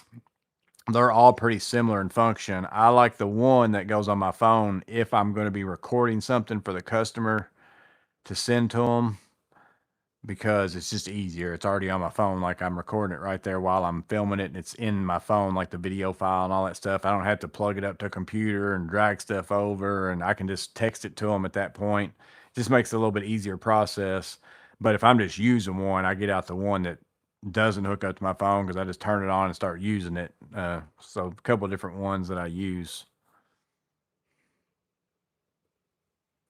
But the Milsey one, all the Milsey ones and the Topdon ones that I've used have been fairly equivalent to each other. Like whichever, depends on if you want one that looks like an infrared thermometer, like gun type thing. I just typically like the ones that I got because they fit my bag a little easier, or that kind of stuff.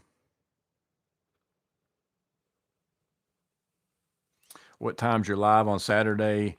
So it's the guest of trade. It's not really a live, it's a series premiere, but there's a chat. Like anytime there's a series premiere video, like whenever it comes on for that first viewing, there's a chat in it just like this while it's playing through the first time. And it's at 1:00 p.m. Central Time on Saturdays is when I put them up. And this week is a MCT Evo bag. So we got an Evo bag and the guest of trades and an MP1X.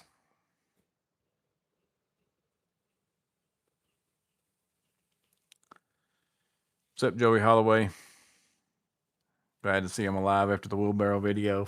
Yeah, she went straight to the worst part in the yard. Like that's the part I hate mowing in the yard, even with the lawnmower. It's like the roughest part of the yard, going over all them tree roots. It's like I think they're cherry trees or something like that, and all the roots are just up out of the ground. I hate mowing over there. It's a pain. And of course, that's where she went, straight with that wheelbarrow. Tried any of the Vito wrencher bags? I haven't. I mostly like closed bags generally, so I don't buy a lot of the tote ones. I did buy a tote Vito bag. It was actually one of the first Vito bags I bought, but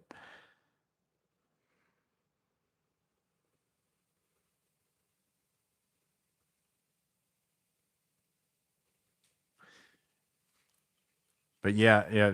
Clint just said, James, he has a chat anywhere from 1 to 2 starting before his guest of trade. So it starts at 1 Central Time, but you can get in there early. Like some of them get in there, they call it pregame, and chat before that. What's up, Carlos?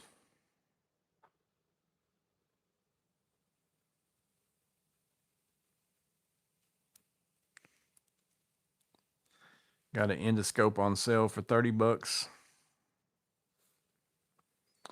Do you run the 8-inch twin grip slip joint pliers? Do you like the soft gripped handle better?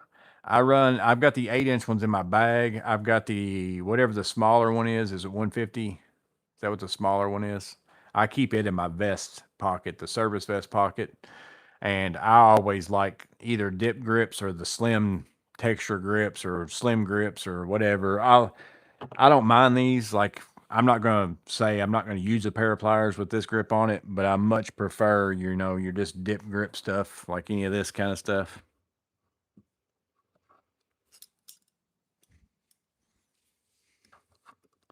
That again, that's just a preference for me. I wouldn't be somebody who's going to comment on a video and say, Comfort Grips trash. I've been doing this for this long and your hands will slip on the dip grips.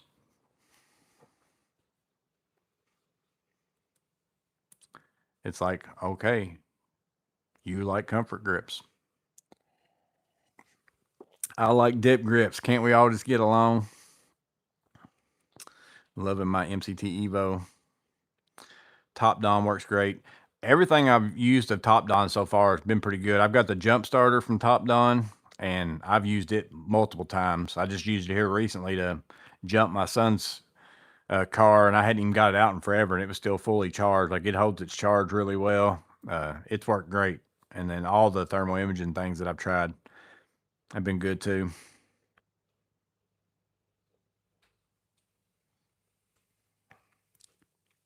Roy got the Topdon thermal, using it in a house to find electrical short.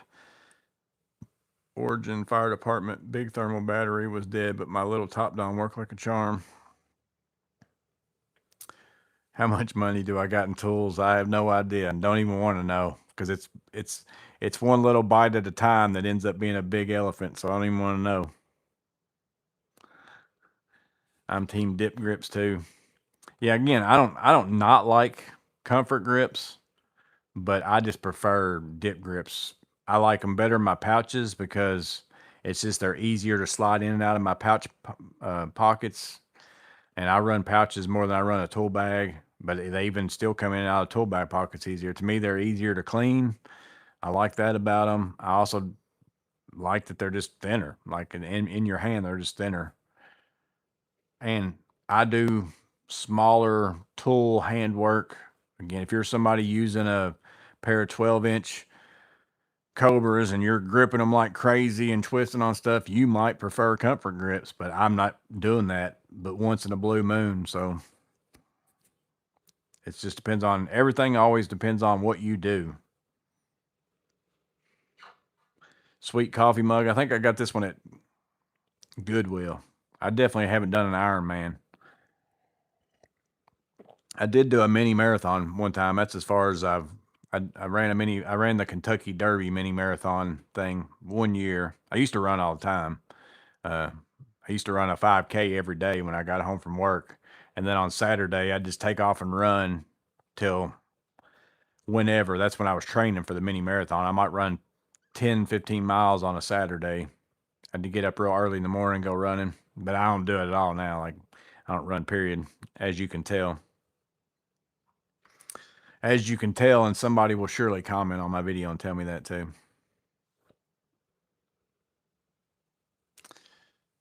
Last day on the job, just getting to the shop to pick up the truck and heading home. Late day. Well, you could be in a time zone where maybe it's not too late. Any advice for a bag and necessities for setting up a drill and driver bag for pilots and fastening to carry drill bits and driver bits? And what else is good to have for jobs like hanging doors? So I've got a door box, like a pack out box, and I've got a video about this, and this is pretty early on in my channel. Like, whenever I did this, I haven't done it like update or anything, but that's what I typically do. Like, so this is how I run my stuff. So I've got pack out set up. Now, some of them are just screws, whatever. If it's all for certain stuff, like here's pocket hole screws and stuff like that. So if I'm going to do a job where I'm going to be building window frame things, exterior window frames, or whatever else I'm going to do pocket holes in them, I'll just grab this, throw it in my truck. Ceiling grid install. So like, I just had this in my truck for the last week. I just now brought it back in because I'm done. That kind of stuff. So here's a door install box. So anytime I'm going to do anything on a door, I just take this with me, and it's got all my stuff in there that I would typically use, and I might not need any of this for whatever that. Oh, I forgot I had y'all over here. I'm sitting here talking back over here. Forgot I moved y'all.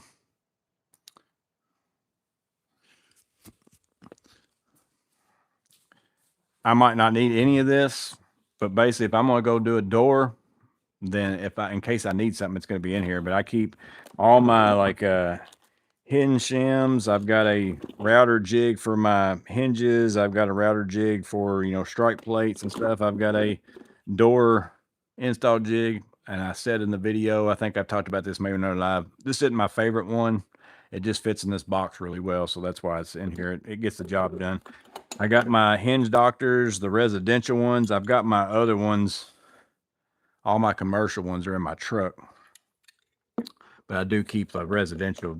I don't use these that much because whenever you're working on wood doors with wood jams, you got to be pretty careful with these. It'll rip them screws right out. So toothpicks, here's, you know, miter aid. This works really well when you're working by yourself. Setting reveals, little Craig jig. I also got the little My Buddy. So any kind of tool basically that deals with a door, trim screws, extra strike plates. I've got a wall stop, and I don't keep all my wall stops in here because I don't need a whole bag of them with me if I'm just doing a door type thing. Now, if I'm going to do a bunch of doors, I'll fill this thing up with more stuff.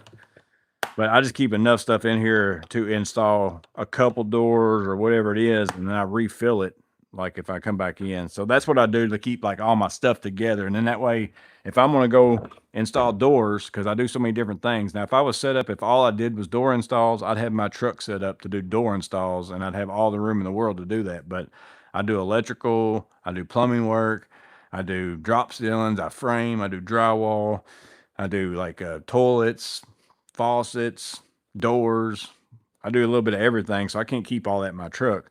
So whatever job I'm going to do, basically I come in here and get the stuff for it and put it over in there. And I've also got totes with supplies and stuff set up that same way. And then as far as like bits and stuff like that, these things depends on what you wear. But like whenever I'm wearing, like if I'm framing and I go a lot between T25 and Phillips 2, and maybe sometimes I need a T20 or something for certain fasteners. Sometimes I even need a T30 for certain structural screws. I will clip one of these with however many on my vest, and that way I can sit there and swap back and forth out of those. That works out pretty good. Other than that, it would depend on really what kind of, if you use a tool belt pouch and all that kind of stuff, it would kind of depend on that kind of stuff.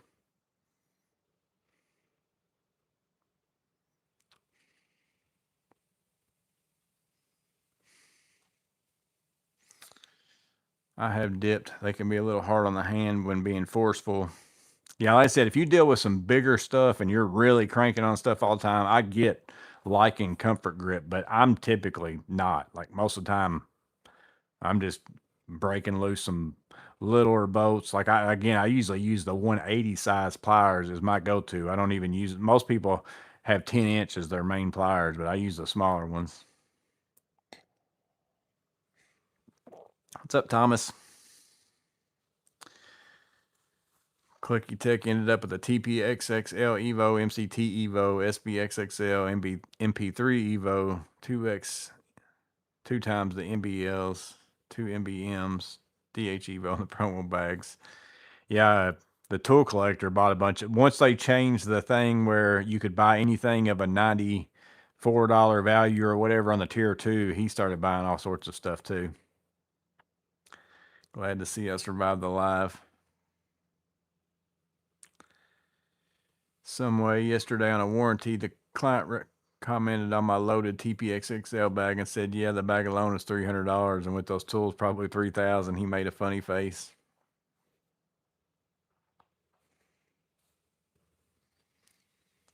Oh, you retracted it before I could see it, Clint.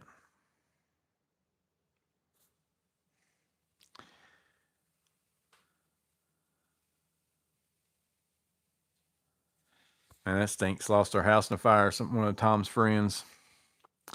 We've had that happen to a few people around my area at different times, like have lost their house in a fire. That's always really hard.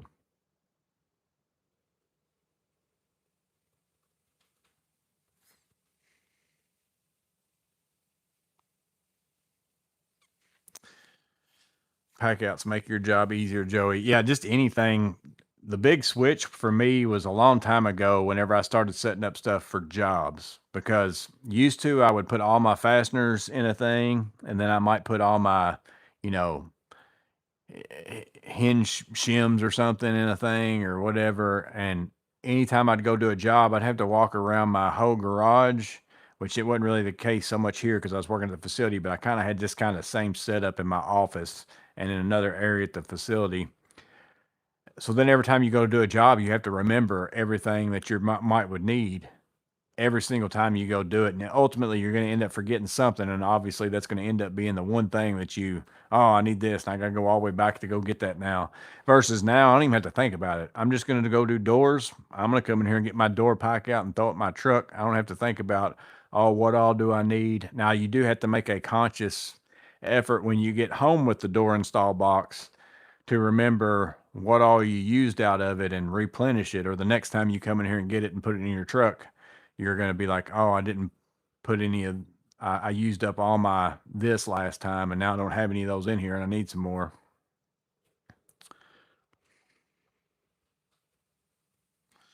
Mod Box is more solid. I really like both of them. Both of them are pretty good. The newer Mod Box stuff, I like the latches are good for me the way that I do them. But now the Modbox 2.0 latches, if you do a stack and you unstack and all that kind of stuff, it might not be as good. Again, I don't use mine that way, but I could see where if you had a bunch of stuff stacked on top of one and you wanted to open it and you having to open those spring latches with a lot of weight on top, might not be as good as just having the regular latches. But for me, I actually prefer the Modbox 2.0, the way that it works. Again, preference and how I'm using it, the 2.0 is good. Preference and how somebody else might use it, they could turn around and say the Modbox 2.0 latches stink. They're the worst thing ever. And they would be 100% correct for them. That's why I try not to ever say, this is what I think is the best and this is better than this one, because it's just what's better for me. It may not be better for somebody else.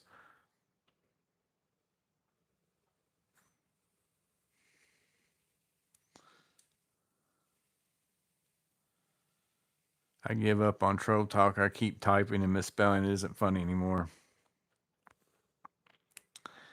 Vino needs to do that every promo. It would be nice if you could pick like a money value. It would be pretty nice. I know that they probably don't do it that way because they have to kind of do their production based on, we know we're going to give away a ton of this bag. So like we're going to just make a big bunch of these bags. That's why I'm sure that's why they do it. But it would be nice if you could decide what you wanted to get for the free bag.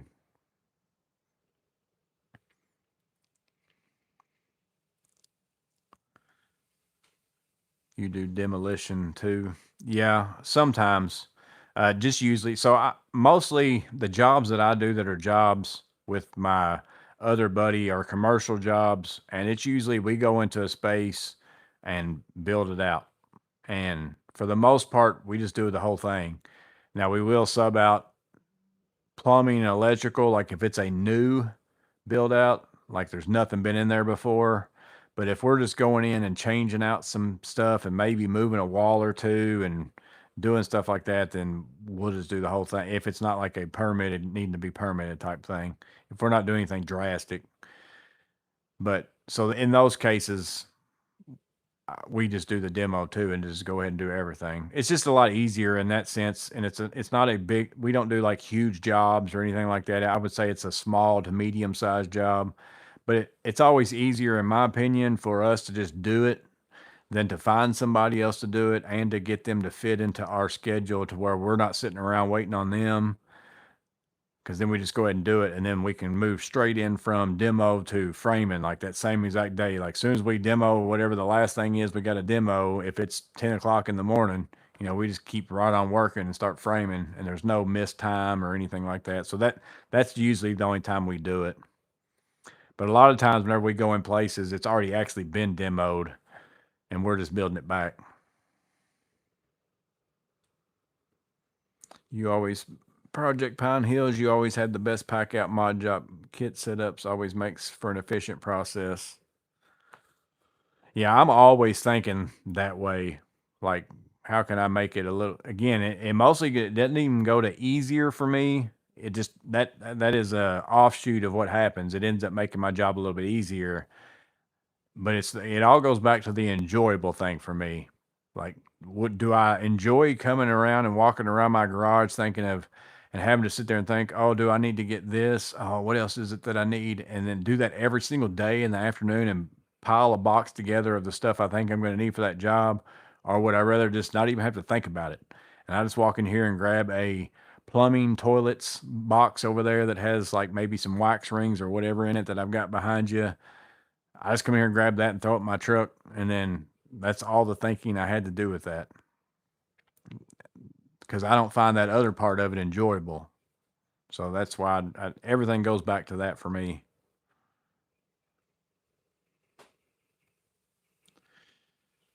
We'll see you, Tom. I have a hunch there's a fancy management term for that kind of job specific organization. Yeah, what was all those terms whenever I was in factories? There was a Japan one, like a Japanese thing. Was it Kaizen or no? I don't know. There was some sort of term that they used all the time. It's this one place I worked that was actually like a Japanese company. And that place, like even in the mornings, you had to do like jumping jacks and stuff like that. But they had this way of organizing things, and I don't remember what it was called. Been a long time since I did whatever it was, but some of it I'm sure stuck with me though, whatever it is. I just don't remember what it was called. I thought having a YouTube channel would be all peace and love.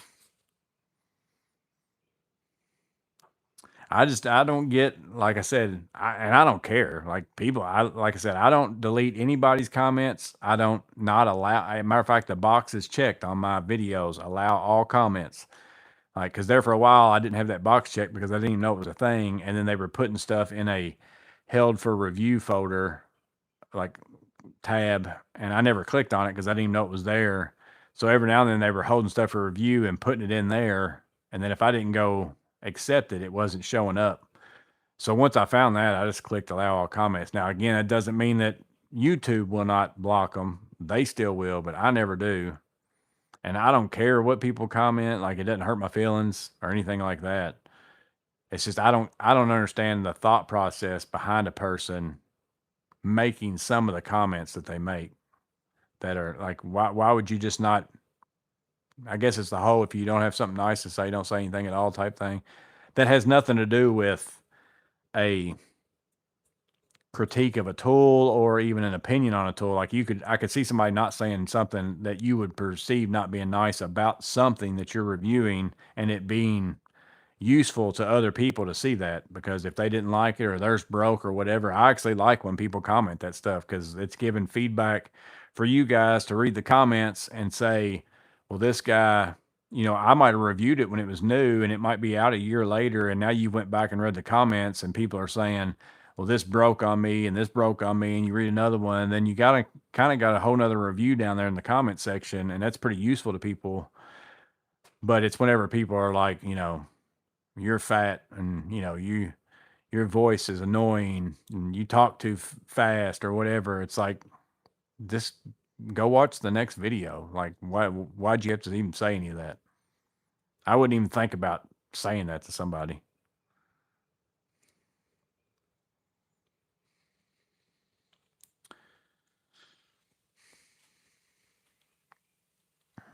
My talk to text thinks I have a hunk.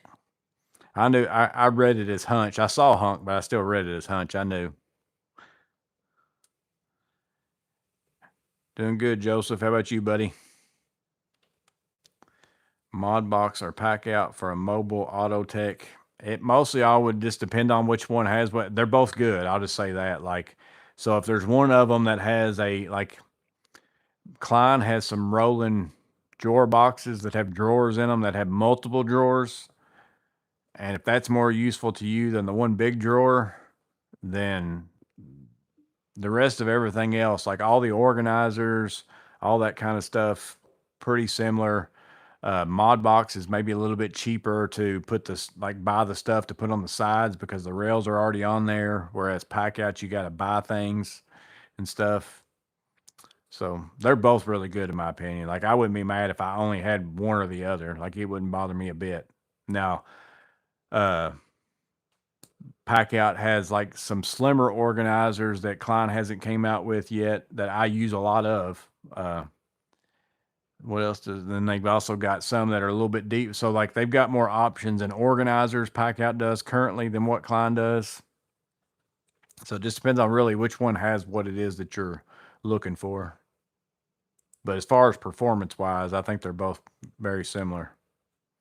They're both the two to me that whenever you unlatch them, it's just the one point in the front. You hit the button and pull it out, which now you've got like I think Flex and Tough Builder that way too. But back when I got into Packout, it was basically Packout or DeWalt, like Tough Stack or Rigid. And Rigid and DeWalt, you had to undo both the things on the side and pull it out. Well, in my truck, I've got all of them side by side, just the same as this right here. So in my truck, my setup is very similar to this in my back seat, which I don't really now at the time they didn't have drawers and stuff. Now they've got drawers, so I don't even have to take my stuff in and out on those. But let's say I had the DeWalt or the Rigid and I've got it set up this close to one another. Like I can't really get into the sides to get that kind of stuff versus Packout. You know, you can just come in here and stick your finger in that hole and take this out. That's the huge difference to me. And that's why I bought Packout again for my preference and my situation. If you're somebody who, because you'll get comments all the time of Packout's too expensive, Rigid's the cheapest one. That's the best. Rigid is the best because it's the cheapest and you got the most. It's like, but if I can't unlock it and get it out, then it's not the best for me. If you have one stack where the sides are accessible 100% of the time for you, then yes, you could say the Rigid is better for you, but it's not for me. Again, it's not a one size fits all type thing. So that's why, again, I try to never say I think Packout is the best because even if I thought it was the best for me, it might not be the best for you. But I will say that Klein and Packout are both the two that I like the most. And it's primarily because they're very, very similar to each other as far as like how you come in here and unlatch and just pull straight off the front and how they lock in. I don't have to do anything on the sides like to get them on and off of each other. I've never had the Tough Built. I've never had the Flex. I know they're kind of similar maybe, but that's why I wouldn't buy the DeWalt or the Rigid at the time. I don't know if the DeWalt and Rigid's any different now, but that's why I never bought those.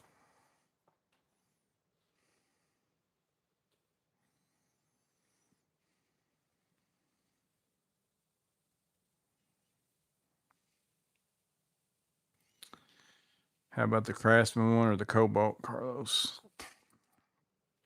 Kaizen is a philosophy of constant improvement. I wanted to say that's what it was, but then I was thinking Kaizen's the Kaizen foam, and maybe I was thinking of the foam, but I wanted to say it was the Kaizen was the what they called the stuff that they did. I think I got y'all a little crooked.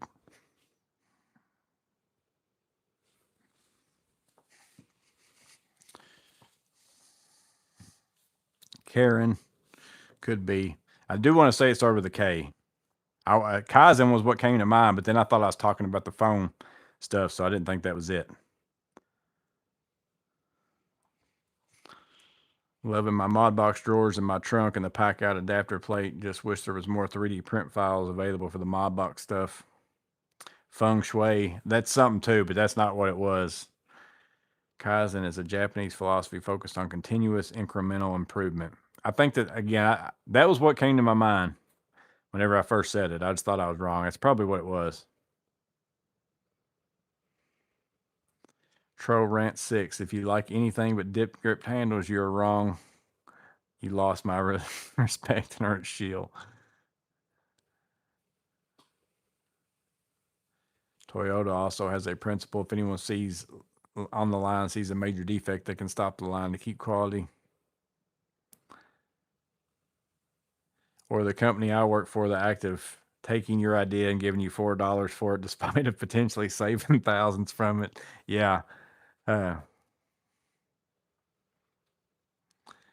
you work for companies that I think about that even like at the tool companies, like I don't know how it works, but like let's say you're a engineer, project engineer, or something like that, or developer, and you come up with this crazy, like you're the one who really invents it and comes up with it, makes it, but you work for them, so technically, it's really theirs.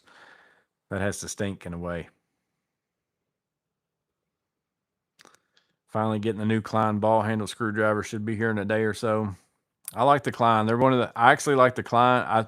I still like my Vessel dedicated ones. It's kind of. I feel the same way about Klein's ball handles as I do about like Klein screwdriver to Vessel. Like in general, like I love my Vessel tang throughs. Where the grips are on them is just good. The weight is good for my dedicated screwdrivers.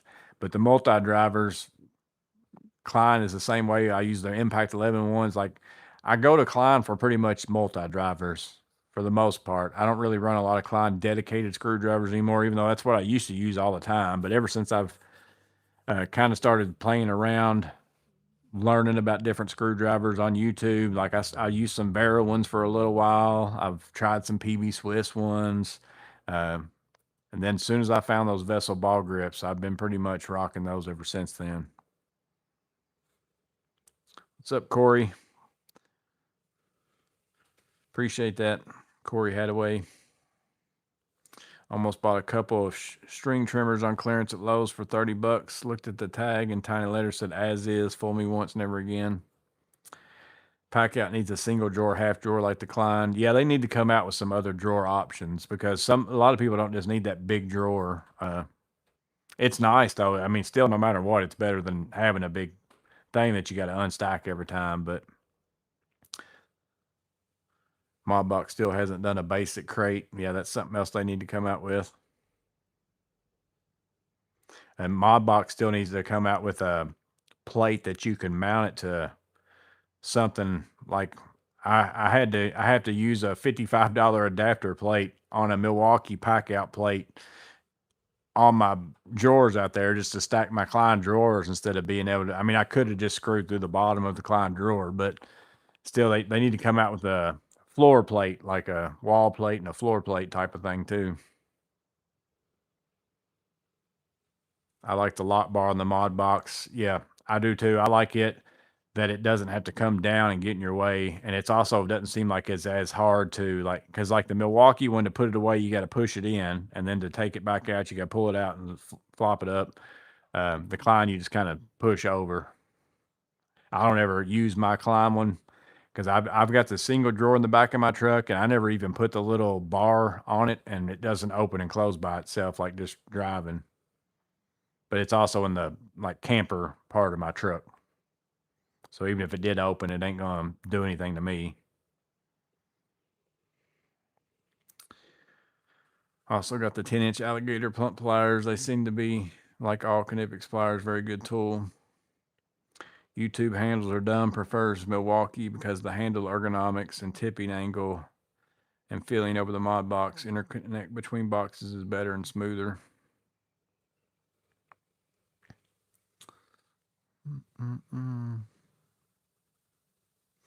I only got like one bigger Klein organizer, and it's in my. I keep it in my truck, and I don't know if I've noticed much carrying difference. Maybe so, but I don't guess I paid attention enough.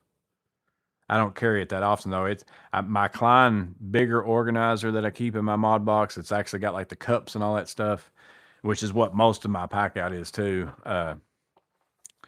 I filled it up because it's got way more divide. Like now the organization in that organizer, the 2.0 Klein organizer, is drastically better than the cups that are in the Milwaukee organizer, the same size. Like you can really change it up and put all sorts of different stuff, and it's got tons of dividers and tons of options. So I made that one like a exterior wood screw box that I keep in my truck all the time, with all sort from 5 inches down to inch and 5/8 of different sizes. But I don't really carry it that much either. I just go to my truck and get out the bin of whatever it is I'm using.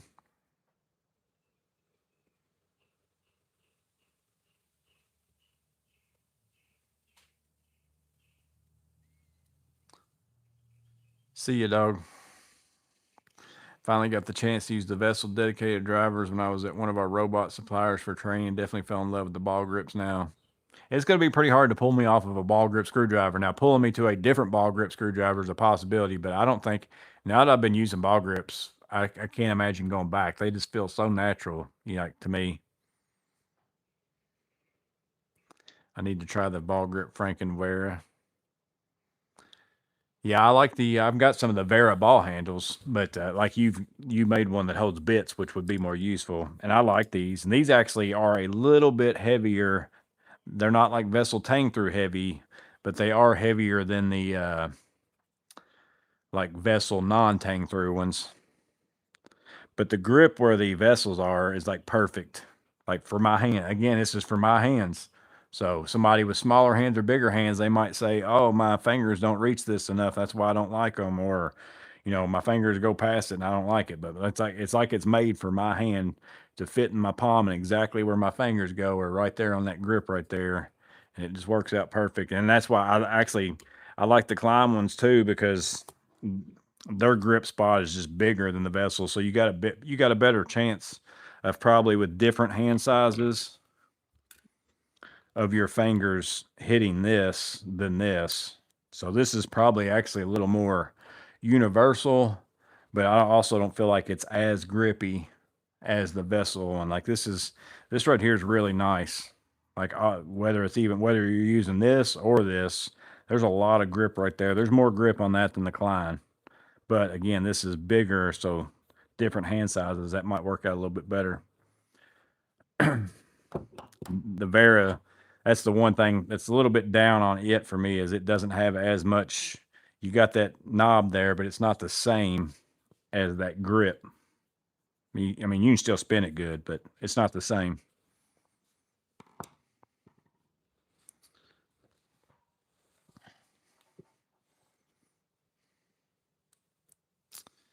Not a fan of new latches on Modbox, and think new design of organizers is more flimsier at the sidewalls. Yeah, see, I like the latches on the new ones, but I get why some people wouldn't like them. I also enjoy balls. Oops, I mean ball grips. Anyone dare to suggest Annex again? Yeah, Someway already has about 10 times. I hope Klein makes an insulated grip. I hope so too. I'd like to see an insulated ball grip, and then, oh, what was the other one I was thinking of? I'd like to see an impact, like 11-in-1 ball grip would be nice too.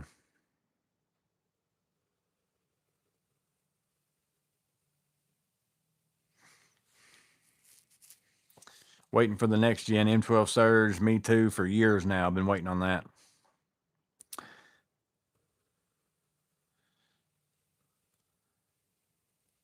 Do your Vessels have the ball floating around in them that rattles? Yeah, the Tang Through ones do. These don't. This one's like the spring one that doesn't do that, but these also aren't these are like the strike through where you hammer them and it spins it a little bit. So these wouldn't have that shock protection that the ceramic ball ones supposedly have. I've not hit mine on anything live yet, so I don't know how well it really works, but not willing to try it out either. But the ones that are Tang Through, like my dedicated ones are. So I'm using the Klein ratcheting ball grip and keep the new 27-in-1 and 21 in my pouch, and change it out with and 4-bit storage. I love it. Easier on the wrist too.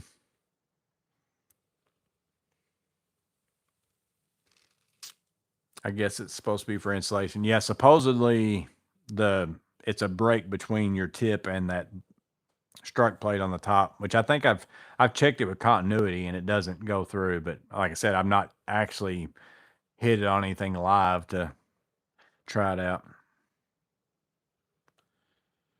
Next gen M12 is supposed to be announced Q4 this year.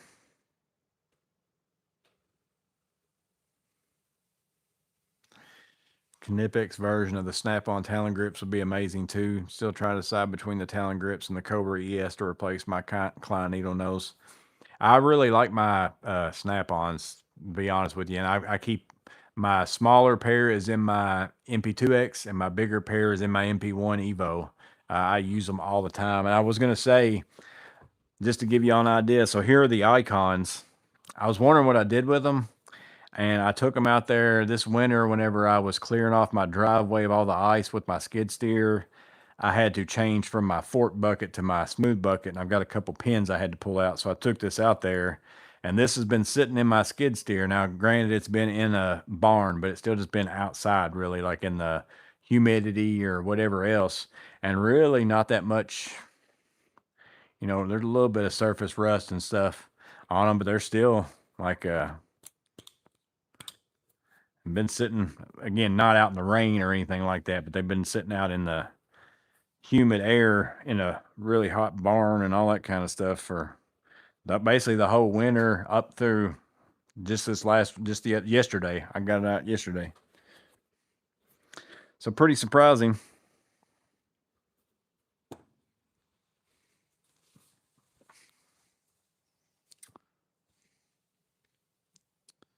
I'm gonna grab a bite. Yeah, I'm fixing to get off here too, James. We'll see you later, buddy.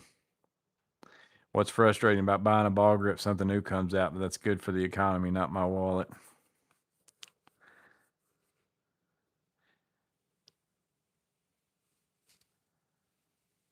I have a smaller pair of the Talon grips in green, but I like the Icon bigger ones better. We'll see you, Banana. Yeah, I'm going to go ahead and get off here too. So Saturday gets the trade at 1 o'clock Central. It is a MCT Evo bag and an MP1X, and he's got his MP1X hanging on the side of that too. So I didn't have an MP1X to try on my Evo bag to see how it set on there. So you can kind of see that too. I think it's an easy one as well. Like it's going to be, you're going to see the tools and be like, I know what that is. And he told me in his email, so I know what it is. So I did say in there, so he is from the United States.